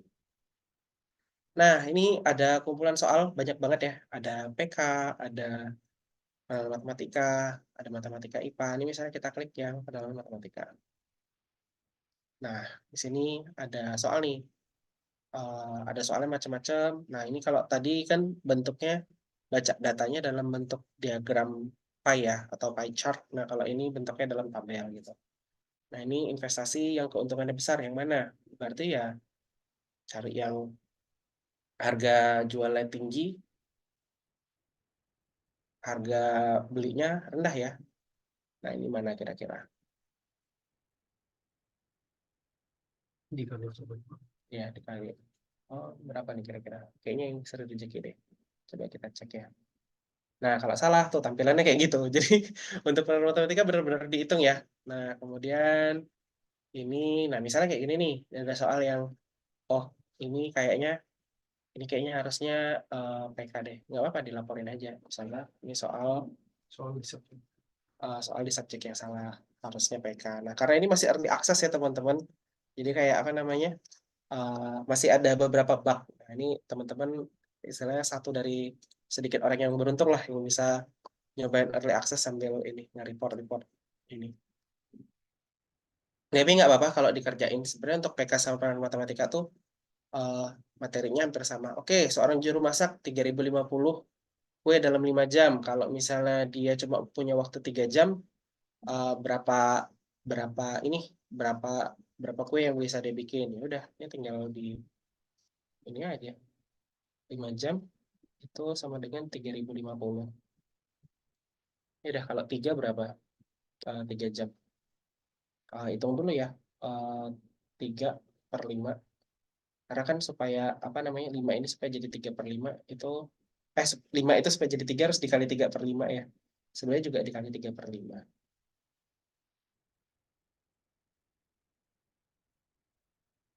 Nah, ini tuh harusnya yang ini jadi 3 jam. Ini sebelah sini 3050 bagi 5. 610 ya. 610 kali 3. 610 kali 3 berapa? 1830. Dah. Ini kita close dulu baru bisa diklik. Nah, gitu. Nah, kalau benar tampilannya hijau gitu ya. Dan ini ada banyak banget soal-soalnya. Yang bisa dicek aja. Ada kurang lebih ada 10 dan kemudian ini ada waktunya. Jadi teman-teman di sini nggak cuma ngerjain soal aja, tapi kayak bakal di waktu kecepatan teman-teman untuk ngerjain soal. Karena UTBK itu pada akhirnya bukan bukan bukan apa ya, bukan kalian cuma bisa ngerjain soal ya, tapi kalian juga harus ngerjain waktunya cepat gitu. Karena UTBK kan waktunya terbatas ya. Soalnya sebenarnya kadang kayak nggak susah, tapi uh, waktunya yang terbatas. Kayak materi tadi kan materinya nggak susah tuh sebenarnya. Yang ditanyain cuma materi anak SMP kan, cuma memang agak sedikit perlu waktu untuk kerjainnya gitu. Karena yang dilihat di UTBK kan itu.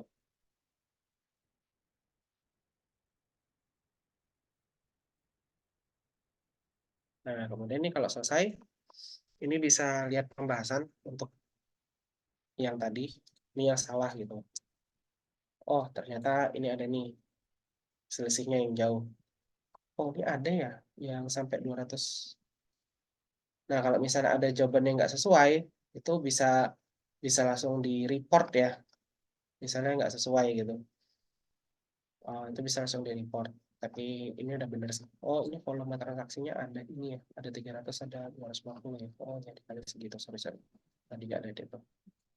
Nah, misalnya dia nggak sesuai, teman-teman nyari nih. Itu bakal di report. Kemudian nanti bakal apa namanya, bakal dicek tuh jawaban yang benar gimana gitu. Bakal direvisi lah kalau misalnya ini apa namanya jawabannya salah. Cuma so far sih kayaknya cukup jarang jawaban yang salah-salah. Cuma kalau misalnya untuk subjek beberapa ada, tapi nggak sampai jauh gitu nggak. Oke, nah ini kembali ke beranda. Nah, ini kan ada skor nih. Skornya segini nih. Nilainya segini. Nah, itu kalau misalnya teman-teman perhatian, itu ada leaderboard. Nah, leaderboard ini isinya peringkat nih. Di penerapan matematika misalnya. Ini paling atas ada ini. Kakak peringkat berapa nih? Nggak tahu nih. Kayaknya di bawah deh. Nggak masuk 25 besar ini. Nah, kemudian ini juga ada nih. Misalnya di berdasarkan mata pelajaran apa misalnya. Misalnya kemampuan kuantitatif. Nah, ini misalnya ada kayak ada peringkatnya gimana. Nah, kemudian nggak cuma itu, tapi ada juga insight-nya. Jadi kayak teman-teman klik profil, Ini ada statistik puzzle, kemampuan teman-teman ada perkembangan. Terus kemudian ada insight. Insight itu kayak, nih misalnya gini, menyelesaikan kurang dari 30 soal di minggu lalu. Nah, minggu lalu kayaknya kakak nggak ada latihan soal. Nah, ini bakal dikasih tahu nih untuk teman-teman mungkin bisa ningkatin latihan soalnya gimana gitu. Harus ditambah apa gimana. Kemudian kecepatan menyelesaikan soal sulit tidak plus minus 15% lebih lambat dari rata-rata. Nah, ini biasanya muncul kayak ini nih. Kamu kayaknya agak kepedean ya saat ngadepin soal-soal level dewa. Nah, ini biasanya tadi kayak ada soal yang susah, tapi kakak kayak nggak tahu, kakak pencet aja gitu. Dia bakal tahu tuh, oh kok ngerjain soal yang susah, waktunya kecepatan, terus salah lagi gitu kan. Kalau bener ya, nggak apa-apa nih, salah gitu. Berarti kepedean tuh kalau kayak gitu. Gitu. Oke, Kak, ini tidak ada pembahasannya. Ada kalau di apa namanya di soal-soal tadi ada misalnya ini. Tapi kakak kerjain sembarang ya. Oh, benar. Oke lagi. Oh, enggak. Oh, udah habis oke ya.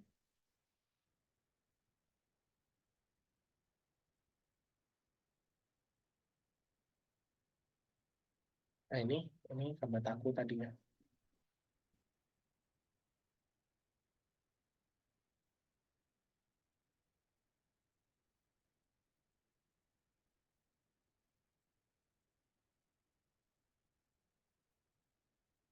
Nah, ini ada pembahasannya nih.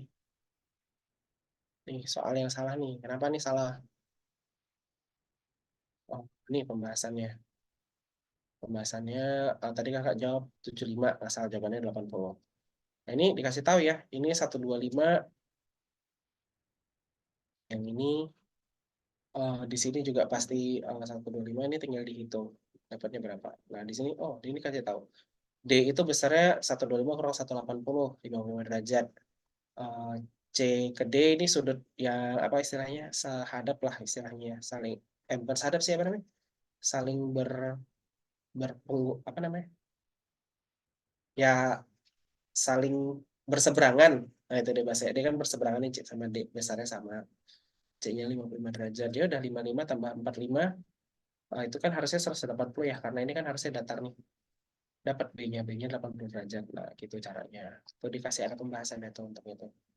Nah ini kok tiba-tiba ada bahas Mbappe. Nah ini kan salah rom nih.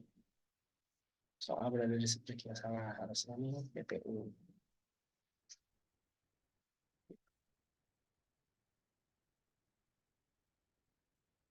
Ya, kan kata yang bercetak tebal merujuk pada gitu. Nah, itu kan harusnya PPU ya. Nah, udah sih. Itu paling yang paling. Ya, tadi aku ngerjain soal bener nggak ada pembahasannya cuma yang salah-salah. Oke. Ini untuk ngecek pembahasannya itu harus ini ya. eh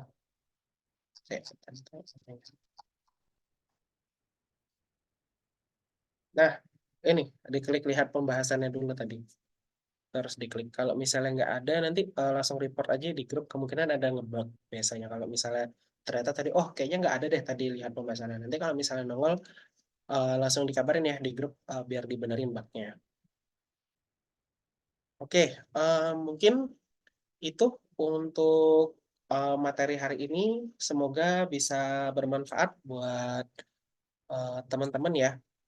Dan kalau misalnya Kak ada soal nih, aku kayaknya bingung atau gimana, itu ditanyain di grup aja nggak masalah. Nanti kalau misalnya ini sempat kakak kakak bales, kakak coba bantu hitungin dan bakal kakak cari cara paling simpel untuk ngerjain itu gitu.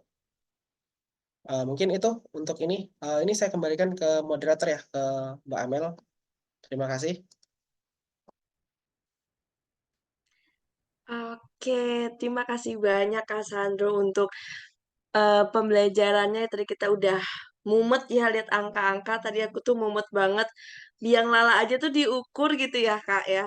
Tapi ternyata tuh caranya tuh simple gitu. Kalau aku lihat soal itu tuh pasti aku langsung kayak skip aja deh. Tapi ternyata Kak Sandro kasih cara yang lebih efektif sehingga bisa jawab dan pasnya berpeluang untuk nambahin skor teman-teman nih. Oke, sebelum kita masuk ke question and answer dan yang kayaknya teman-teman udah banyak siap ini pertanyaan-pertanyaannya, kita mau ambil foto bersama dulu ya teman-teman untuk kenang-kenangan kita nih di webinar kita yang kedua ini. Boleh nih teman-teman dipersiapkan kameranya kalau tidak ada kendala, dipakai juga nih background yang udah di-share di grup supaya seragam gitu. Oke, iya teman-teman yang bisa on cam, silakan on cam. Di sini ada berapa slide ya? Sebentar. Oh, di aku ada 3 slide. Nanti kita minta tolong ke Kak Eldo ya, Kak, untuk diambil fotonya. Oh, Kak, katanya nanti fotonya di-share ya, Kak. Jangan lupa. Jangan di-keep aja. Oke, aku itu sampai 3 ya, teman-teman. Udah bisa mulai nyalain kameranya. 1, 2, 3. Yang nggak bisa on cam nggak apa-apa banget kok. Bisa kasih reaction aja supaya tetap ikut ke foto gitu. Oke, di sini ada 3 slide. Mungkin di device Kak akan beda-beda ya tampilannya. Jadi tetap senyum supaya tetap keambil muka terbaiknya, wajah terbaiknya, supaya pasti share bagus gitu. Oke, siap ya. Aku akan hitung mundur untuk slide yang pertama. Siap-siap. 3, 2, 1. Oke, kita ke slide yang kedua. Senyum terus pokoknya ya teman-teman ya, senyum terus. Karena nggak tahu nih di slide KL2 teman-teman muncul di slide keberapa nih. Oke, slide kedua ya. Kita mulai. 3, 2, 1. Oke, ke slide yang terakhir, slide ketiga. Senyum terus pokoknya ya, dipertahankan senyumnya. Oke, terakhir. 3, 2, 1. Oke, terima kasih banyak teman-teman udah mau on cam dan juga foto bersama. Mau tetap dinyalakan juga nggak apa-apa, mau dimatikan juga tidak apa-apa. Kita akan masuk ke sesi question and answer dan kayaknya teman-teman udah punya banyak pertanyaan nih dan di sini aku lihat di fitur question and answer Zoom udah ada yang bertanya juga. Jadi hari ini sesi question and answer akan dibagi ke dalam 2 termin ya teman-teman. Diberi kesempatan untuk termin pertama kepada 3 penanya untuk mengajukan pertanyaan. Teman-teman boleh menggunakan fitur raise hand dan nanti menyalakan mikrofon setelah aku tunjuk, atau apabila mengalami kendala, teman-teman bisa mengajukan pertanyaannya di kolom chat atau di fitur question and answer. Oke, kita akan masuk ke sesi tanya jawab. Dipersilahkan kepada teman-teman apabila ada yang ingin bertanya, langsung saja tanyakan. Mumpung ada Kak Sandro-nya di sini nih. Mau tanya seputar tadi, Kak, tadi soalnya susah banget, bisa dikurangin nggak soal susahnya? Wah, kalau itu kayaknya di luar kuasa Kak Sandro juga ya, Kak ya. Itu dari eh, tim pembuat soal UTBK. Oke, ini BR17 Muhammad Zaki Firdaus mau bertanya atau gimana nih? Mau bertanya sih Kak. Oke, silahkan. Kira-kira apa ya tips and trick itu biar semangat belajar MTK gimana ya Kak? Kalau menurut pengalaman Kakak gitu. Oke, ini langsung dijawab aja ya Kak Sandro ya. Silakan Oke, Kak. em, tips kalau tips ya untuk ngerjain PK matematika biar kadang gini problem utama untuk ngerjain PK dan matematika penahan matematika ya sebenarnya mirip-mirip sih sebenarnya. Untuk ngerjain sesuatu yang terkait matematika ya problem utamanya tuh yang pertama tuh sering kayak kita males ngeliat angka atau istilah kayak sudah apa namanya kayak ya alergi lah sama angka gitu loh, alergi sama subjeknya. Sebenarnya kalau dipikir-pikir teman-teman kalau misalnya emang alergi sama subjeknya atau gimana kayak ya udah startnya jangan dari yang sulit gitu, jangan semua soal dihajar, kalian pilih aja dulu mana yang gampang gitu karena eh ya suka nggak suka kan kita harus ngaku ya start start kemampuan kita kan beda-beda ya, ada yang dia dari sono yang udah jago, ada yang agak tertinggal, ada yang biasa-biasa aja, nah startnya kan beda-beda. Jadi kalau saran aku sih paling untuk tips and trick kalau biar nggak jenuh ya ya ngerjain yang gampang-gampang aja dulu, yang bisa-bisa aja. Nanti kalau misalnya sudah agak ketemu soal yang oh ini kayaknya yang bisa udah bisa gue libas semua nih, gampang gitu, gue bakal coba kerjain ke soal-soal yang mungkin lebih sulit gitu. Nah, itu boleh-boleh aja, sah-sah aja. Nah, problemnya adalah di dunia nyata susah tuh untuk cari yang kayak gitu. Maksudnya kalian buka buku satu, belum tentu kayak langsung apa ketemu soal yang oh ini gampang gitu. Pasti kayak screening dulu kan. Kalian nyari dulu. Oh ya ini kayak soal gampang gue coba kerjain gitu. Nah kan kalau kayak gitu kan belajarnya ribet ya. Nah sebenarnya schooling juga memfasilitasi untuk itu. Jadi teman-teman kan tadi kan kayak ada rating puzzle ya di schooling yang ada. Ini aku share screen boleh nggak sih? Boleh dong, Kak. Ini aku share screen ya. Nah, ini kan misalnya ada ratingnya nih 1509. Nah, rencana itu di kemudian hari nanti schooling itu bakal ngasih kalian soal-soal atau puzzle-puzzle yang itu ratingnya sesuai dengan ratingnya kalian gitu. Soal-soal yang istilahnya sesuai lah dengan kemampuan kalian. Karena supaya kalian nggak jenuh juga gitu loh ngerjain soal yang entah terlalu sulit, entah terlalu gampang. Karena kalau gampang kan boring juga ya. Kayak ibarat main game nih, gamenya terlalu gampang, ya boring gitu. Atau istilahnya apa namanya ya dicari yang sesuai dengan kemampuan kalian di mana gitu.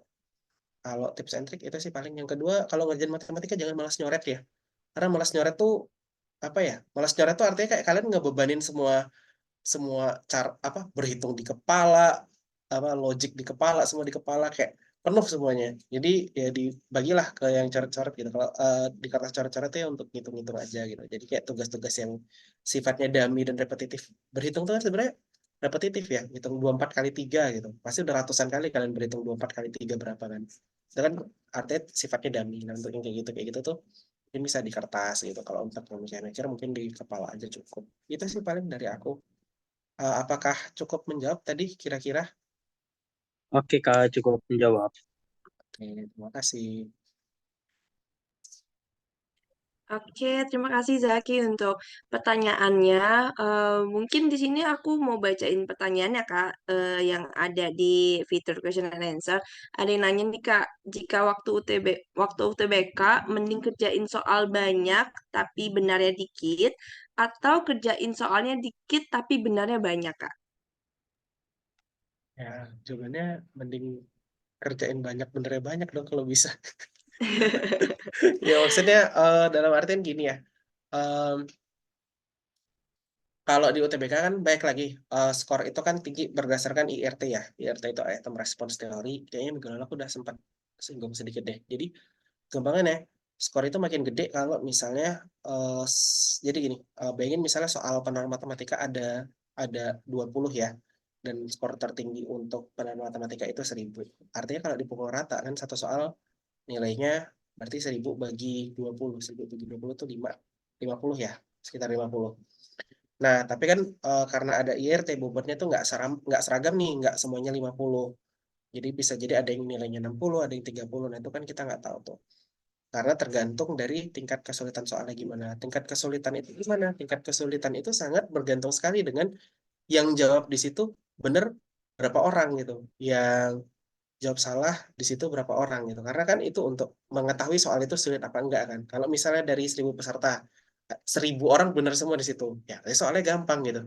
Dari 1000 orang misalnya, yang benar cuma 10 orang, wah itu berarti soal sangat sulit tuh. Nah, IRT gitu. Jadi nilainya beda. Nah, problemnya adalah kita nggak pernah tahu nih soal yang dianggap susah itu yang mana, soal yang dianggap gampang nggak mana. Jadi daripada mikirin, oh soal itu kayaknya susah, oh soal itu kayaknya gampang.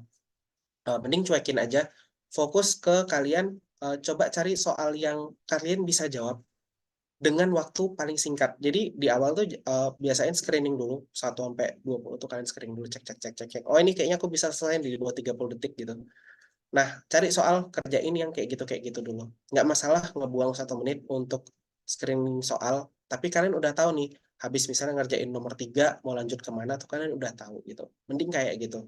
Karena kalau misalnya kalian terpaku di satu soal dan lama, sayang nih waktunya nanti habis. Karena tujuannya adalah mending coba kerjain sebanyak-banyaknya dan benerin juga kalau bisa banyak gitu loh. Bisa misalnya ngerjain 15 ya benernya 15 gitu. Bisa ngerjain 12 ya benernya 12 gitu. Mending gitu sih saranku.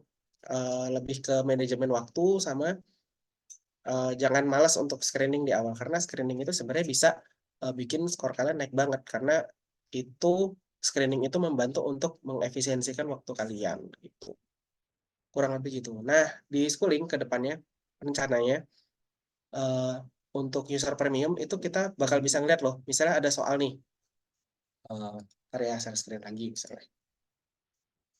Misalnya di soal yang ini misalnya soal nomor 2 nih. Ke depannya tuh kita bakal bisa ngeliat, oh orang di situ tuh yang bener ada berapa user sih gitu, yang salah ada berapa gitu. Nah, itu bakal bisa juga tuh yang kayak gitu. Tapi masih dalam pengembangan, jadi ditunggu aja ya. Nanti kalau ada update, biasanya kita bakal kasih tahu tuh di apa namanya di sosial media kita. Itu mungkin gimana kira-kira apakah cukup menjawab kepada pertanyaan? Oke, makasih banyak Kak Sandra untuk jawabannya nih. Ini aku kurang tahu ya yang nanya siapa karena anonimus di sini. Tapi semoga menjawab ya tadi untuk pertanyaannya. Mungkin aku lanjut ya Kak untuk pertanyaan berikutnya nih. Ada yang tanya nih Kak, gimana sih cara mengidentifikasi soal tuh harus pakai rumus apa? Caranya gimana sih Kak? Apakah pakai rumus perbandingan atau rumus Pitagoras? Itu gimana Kak cara identifikasinya? Oke, untuk menjawab pertanyaan ini, eh gampangannya gini, kasih contoh kasus di dunia nyata sehari-hari ya. Misalnya teman-teman nih, mau berangkat sekolah nih, pagi bangun berangkat sekolah kan. Biasanya kan ada yang naik motor, ada yang diantar. Tapi anggap aja naik motor ya, karena kan paling umum naik naik motor ya, berangkat sekolah naik motor. Sampai di jalan, teman-teman tuh baru ingat, buku PR matematika gue kayak ketinggalan di meja deh. Nah, kira-kira gimana tuh solusinya teman-teman bisa buku PR-nya sampai ke sekolah sekaligus memastikan teman-teman tidak terlambat. Nah, biasanya solusinya ada macam-macam di kepala. Enggak, sorry maaf. Sebenarnya solusinya ada banyak untuk bisa kayak gitu. Entah teman minta tolong ibu di rumah, Bu, ambilin buku PR matematikku nanti tak gosen gitu, ngirim gosen ke rumah. Atau misalnya kayak kalian balik lagi terus ke rumah ngambil lagi buku PR matematika di rumah terus berangkat lagi gitu. Nah, itu kan bisa macam-macam situasinya tergantung tergantung ada kalian punya resource-nya apa aja kan sebenarnya. Solusinya bisa macam-macam. Hanya saja biasanya kita sebagai manusia, kita tuh nggak mungkin bisa memetakan semua opsi yang ada di kepala. Pasti paling kayak cuma ada satu atau dua. Paling umum sih satu, cuma ada satu opsi biasa di kepala. Nah, itu yang biasa kita pilih kan. Jadi kayak udah kepikiran satu opsi. Tek, oh ya, aku mau pakai cara yang itu gitu. Dengan cara misalnya minta tolong sama eh, ibu minta tolong ibu diantarin ke sekolah buku PR-nya gitu. Misalnya kayak gitu. Nah, solusinya kayak gitu. Nah, itu kan sebenarnya solusi ada macam-macam. Tapi kita biasanya cuma mikirin satu. Nah, sebenarnya berarti kalau gitu yang perlu dilatih adalah bukan cuma kita bisa cari solusinya, tapi adalah menemukan solusi yang paling efektif untuk menjawab soal-soal itu. Nah, mau nggak mau kalau kayak gitu caranya harus memang sering-sering latihan dan sering nonton pembahasan. Bukan cuma sering latihan sih, tapi lebih sering ke nonton pembahasan. Karena tapi nonton pembahasan yang ini ya, yang dia bahasanya tuh nggak muter-muter ya, yang bahasanya tuh kayak langsung tap to the point gitu. Karena dengan melihat cara orang ngerjain soal atau melihat cara pembahasan yang paling efektif, itu bisa menghemat waktu banget nih sebenarnya untuk ngerjain soal gitu. Jadi lebih ke sering-sering merhatiin pembahasan yang dia itu bisa bahas itu efektif gitu loh. Karena pada akhirnya ya nggak cuma ngerjain soal, tapi kayak juga efisiensi waktunya yang penting banget. Itu sih mungkin kira-kira menjawab nggak ya? Oke, Kak. Terima kasih banyak untuk eh jawabannya ya, Kak. Jadi, intinya gimana sih cara kita menganalisis gitu. Ini kira-kira soalnya gimana untuk cari solusi yang paling efektifnya. Oke, semoga menjawab ya, karena ini anonimus juga penanyanya. Semoga tadi jawaban dari Cassandro bisa diterapkan juga. Berikutnya aku mau nyimpulin beberapa pertanyaan yang mirip-mirip gitu. Banyak yang nanya, kira-kira mulai belajar PK dan PM tuh dari mana sih, Kak? Karena jujur puyeng banget mikirin mau mulai belajar dari mana. Mungkin itu, Kak. Oke, Oke, kalau kalau mau mau mulai, mulai sorry, maaf ke depan. Kalau misalnya mau belajar PK atau penmat, startnya dari mana?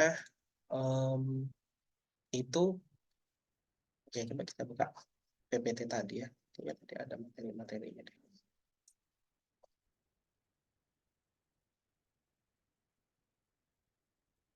Bisa besar screen ya.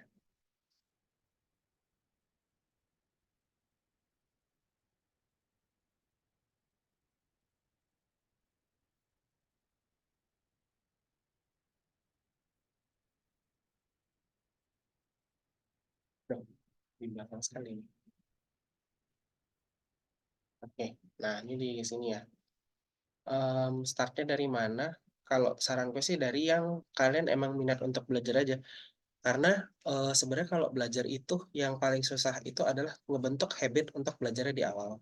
Jadi kayak misalnya kadang problem tuh kayak eh, ini teknis ya.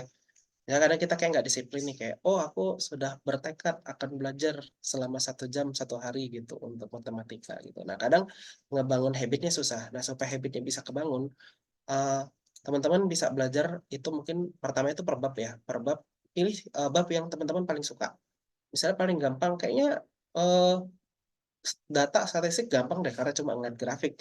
Ya boleh, tinggal belajar dari situ.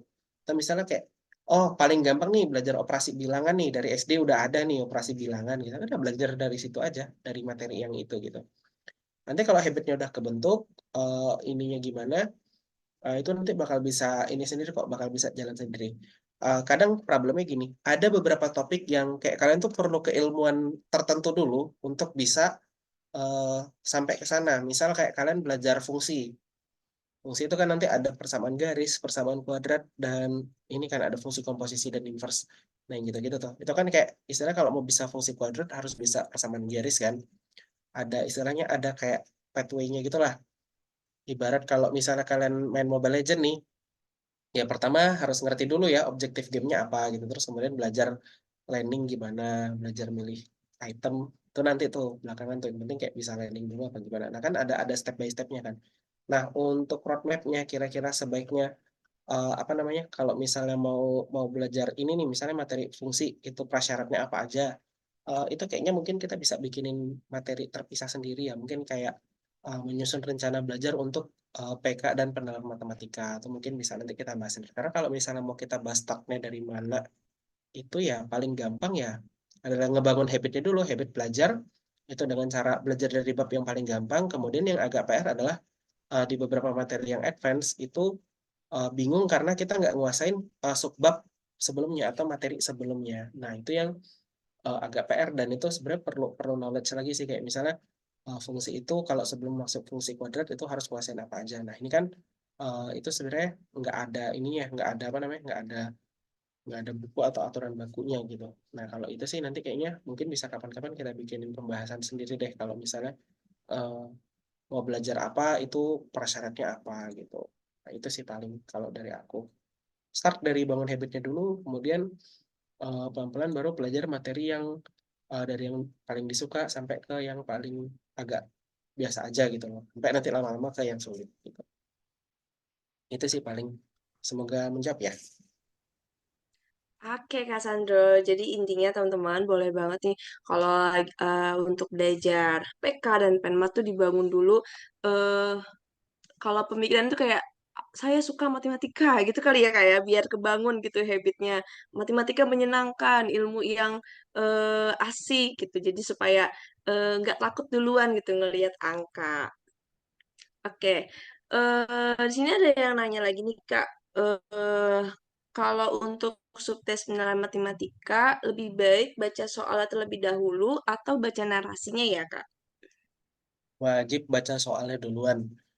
Baca narasi boleh, tapi sekilas, jangan detail. Karena kalau detail habis waktu kalian.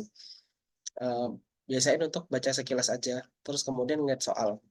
Atau kalau misalnya mau langsung lihat soal dulu boleh, baru ke narasi. Karena biasanya tuh kan kayak apa ya misalnya balik lagi deh kayak kalian ngambil buku PR tadi di rumah mau dibawa ke sekolah tuh caranya gimana kalian mengidentifikasi masalahnya dulu kan masalahnya adalah oh iya buku PR gue ketinggalan baru kalian lihat dulu nih resource-nya ada apa cek dulu saldo GoPay-nya ada apa enggak gitu di rumah ada orang apa enggak gitu terus kayak ini waktu yang kalian punya untuk bolak-balik ke rumah berapa gitu. Nah kan baru identifikasi resource-nya kan. Kalau kalian baca wacana dulu, itu ibaratnya kalian mengidentifikasi resource-nya dulu. Oh, di rumah ada ibu nih, terus di saldo GoPay gue ada 50.000 misalnya gitu. Atau misalnya kayak eh, ini waktu masih 20 menit nih, kayaknya terkejar. Nah, itu kan kalian identifikasi resource-nya dulu. Jadi kayak apa ya? Kayak kebalik gitu loh. Apa? Bisa istilahnya. Baca baca ininya dulu, baca baca baca yang diketahui dulunya atau baca resource-nya dulu bisa. Kemudian mengidentifikasi masalahnya belakangan bisa. Cuma itu kayak apa ya? Kayak itu menentang cara natural berpikir kita gitu loh. Jadi kayak nggak biasa gitu kalau misalnya ngeliat dulu nih yang diketahui apa, kemudian yang ditanya apa. Biasain untuk setiap soal itu cek dulu yang ditanya apa, baru screening ke atas kira-kira kita punya resource apa aja nih untuk menyelesaikan masalah itu. Karena inti dari penalaran matematika sama PK itu adalah problem solving gitu loh, menyelesaikan masalah gitu. Caranya ada banyak, bebas pilih yang mana, tapi sangat disarankan untuk bisa tahu cara yang paling efektifnya gimana gitu. Kemudian pastiin dulu tahu masalahnya, baru ngecek kita punya barang apa nih untuk solving masalah itu gitu loh. Itu sih paling kira-kira mungkin mudah-mudahan bisa menjawab ya. Oke, terima kasih banyak Kak Sandro. Berarti ini tadi yang nanya dari Mas Hendro nih Kak. Berarti semoga menjawab ya tadi pertanyaan yang diajukan tadi dan yang pasti baca soalnya dahulu. Oke Kak, ini mungkin ada satu penanya lagi.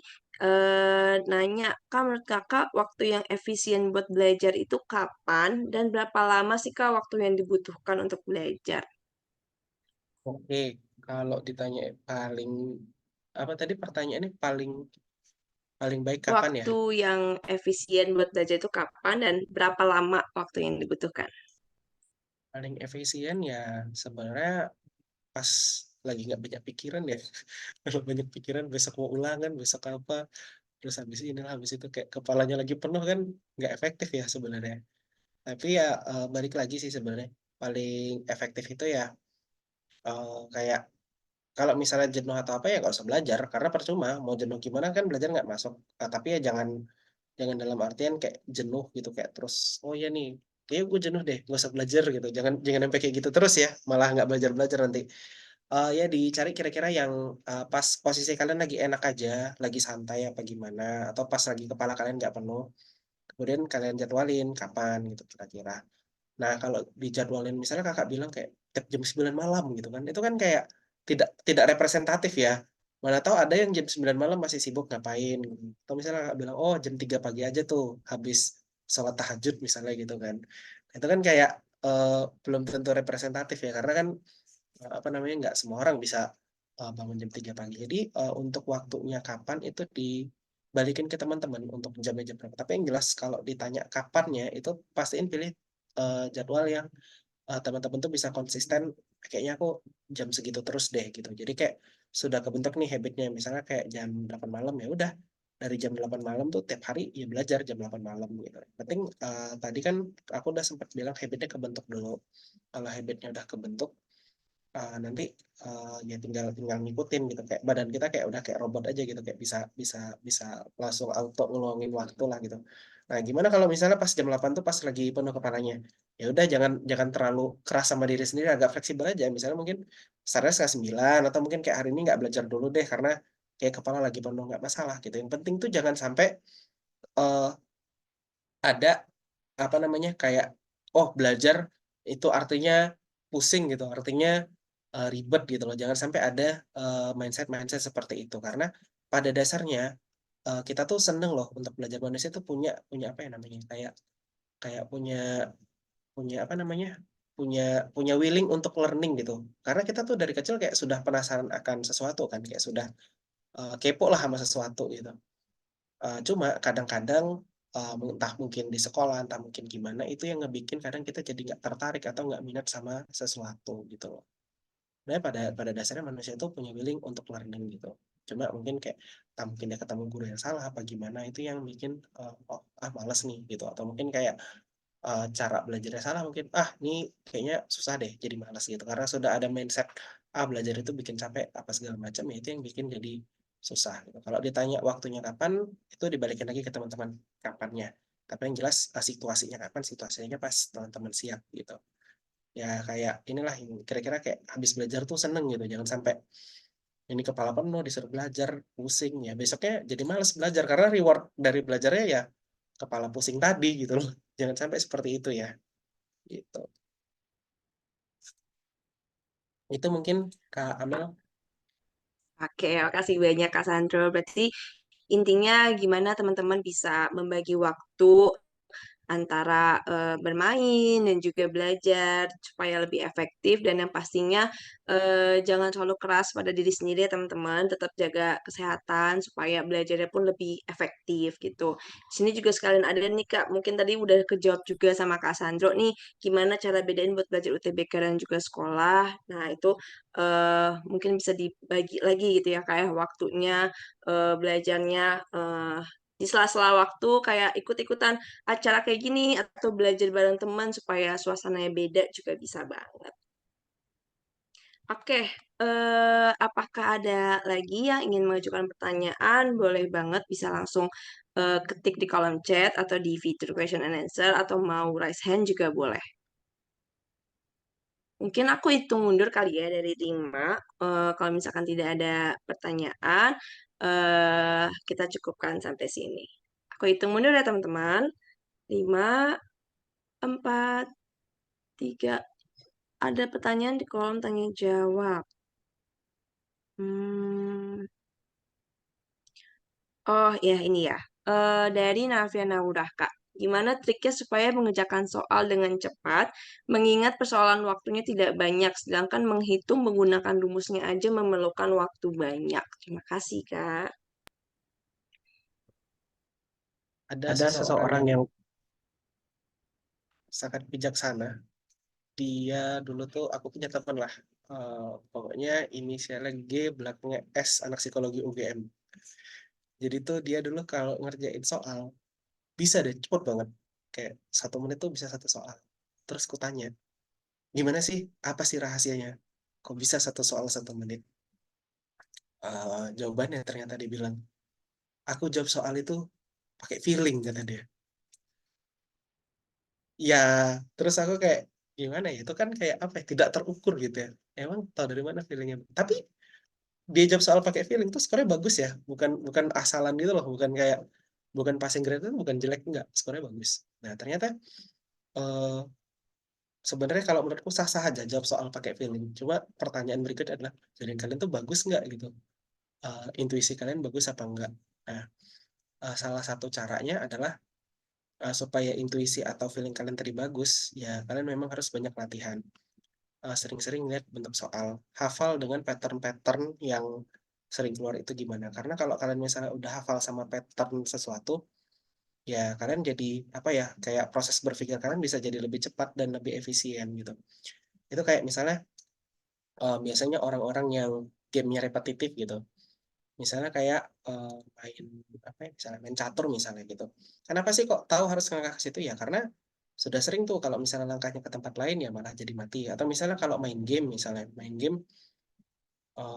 kalau main game jadi tank, kok tahu sih build itemnya yang nambah-nambah darah? Ya iyalah karena tank kan fungsinya itu. Nah itu kan taunya dari pengalaman. Semakin sering dia main game, semakin tahu dia tuh kalau misalnya kayak main Mobile Legends, tanknya tuh build-nya apa aja tuh. Ya makin apa namanya istilahnya itu kan dari dia sering bermain kan, bukan karena dia nonton YouTube sekali sekali 2 kali. Karena kalau misalnya dia cuma memperhatikan tapi dia nggak langsung praktek, intuisinya nggak kebentuk biasanya karena dia kayak dia tahu knowledge-nya tapi secara secara intuitif dia kurang gitu. Nah, salah satu cara naikin intuitif kalian ya adalah dengan rajin latihan soal. Mau nggak mau harus seperti itu karena supaya waktunya efisien, waktunya cepat ya memang harus latihan. Nah, kalau misalnya ditanya ngerjain cepat itu gimana, milih soal yang gimana, ya itu balik lagi ke preferensi masing-masing gitu. Kalau misalnya ke aku pribadi personal, aku seneng ngerjain soal-soal yang dimensi 3 karena aku udah hafal nih. Misalnya kayak karena saking seringnya yang ngerjain dimensi 3 tuh kayak aku udah tahu gitu loh. Misalnya secara intuitif diagonal ruang tuh pasti A akar 3 gitu. Atau misalnya kayak eh, ada misalnya ditanya separuh diagonal ruang itu berapa, atau misalnya kayak jarak dari titik tengah ke apa namanya ke titik pojok tuh berapa gitu. Nah itu kayak secara intuitif sudah tahu gitu loh. Dan itu bisa beda-beda tiap orang gitu. Nggak bisa aku paksain kayak, oh iya kalian berarti kalau mau cepet harus kerja dimensi tiga. Nggak bisa karena buat sebagian orang dimensi tiga tuh PR karena harus ngebayangin dulu kan, visualisasi dulu. Atau misalnya kayak aku nyuruh milih deret nih gitu. Ya nggak bisa juga karena beda-beda tiap orang preferensinya. Apakah mereka bisa bisa cepat di A, di B itu beda-beda banget tiap orang. Jadi solusinya kalau misalnya pengen ngelatih kecepatan ya harus latihan gitu. Paling itu sih kalau milih yang mana ya balik lagi ke masing-masing gitu. Sebenarnya pada senang topik apa gitu dan pada jago di topik apa itu. Pilih topik yang kalian paling jago dan kuasai, itu yang kalian kerjain duluan. Karena balik lagi UTBK kan banyak-banyakan jawab soal tuh.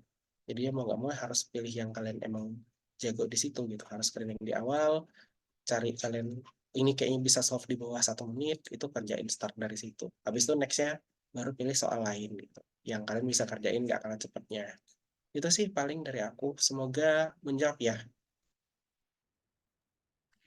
Oke, terima kasih banyak Kak Sandro. Ternyata bukan pelajaran bahasa aja ya Kak, feeling matematika juga bisa pakai feeling gitu selama kita udah paham patternnya, kita sering latihan dan juga banyak banget nemuin soal-soal yang serupa gitu. Oke, sayangnya teman-teman dengan berakhirnya sesi Q&A hari ini berakhir pula rangkaian acara webinar schooling kedua kita hari ini. Tapi jangan khawatir, teman-teman, seperti yang tadi Kak Sandu udah bilang, kalau misalkan ada nemu soal-soal di schooling yang teman-teman rasa kesulitan atau sudah mencoba berbagai cara tapi belum ketemu, bisa banget di screenshot dan dikirimkan di grup supaya kita cari pembahasannya bareng-bareng. Oke. Eh, saya mengucapkan terima kasih kepada seluruh pihak yang terlibat dan para peserta yang sudah berpartisipasi dalam acara hari ini. Webinar Schooling, Kuasai Pengetahuan Kuantitatif dan Pengetahuan Matematika UTBK dengan Rumus Level SMP. Harapannya semoga materi yang disampaikan bisa bermanfaat bagi teman-teman semua. Dan jangan lupa teman-teman nanti akan ada link feedback yang akan dibagikan di grup WhatsApp. Jangan lupa diisi dan boleh banget kasih saran, masukan, ataupun ide-ide menarik yang teman-teman mau lakuin bareng schooling ke depannya. Saya Lusita Amelia dan beserta seluruh panitia pamit undur diri. Tetap semangat dan jangan menyerah ya teman-teman. Sampai bertemu di event schooling selanjutnya. Have a good day.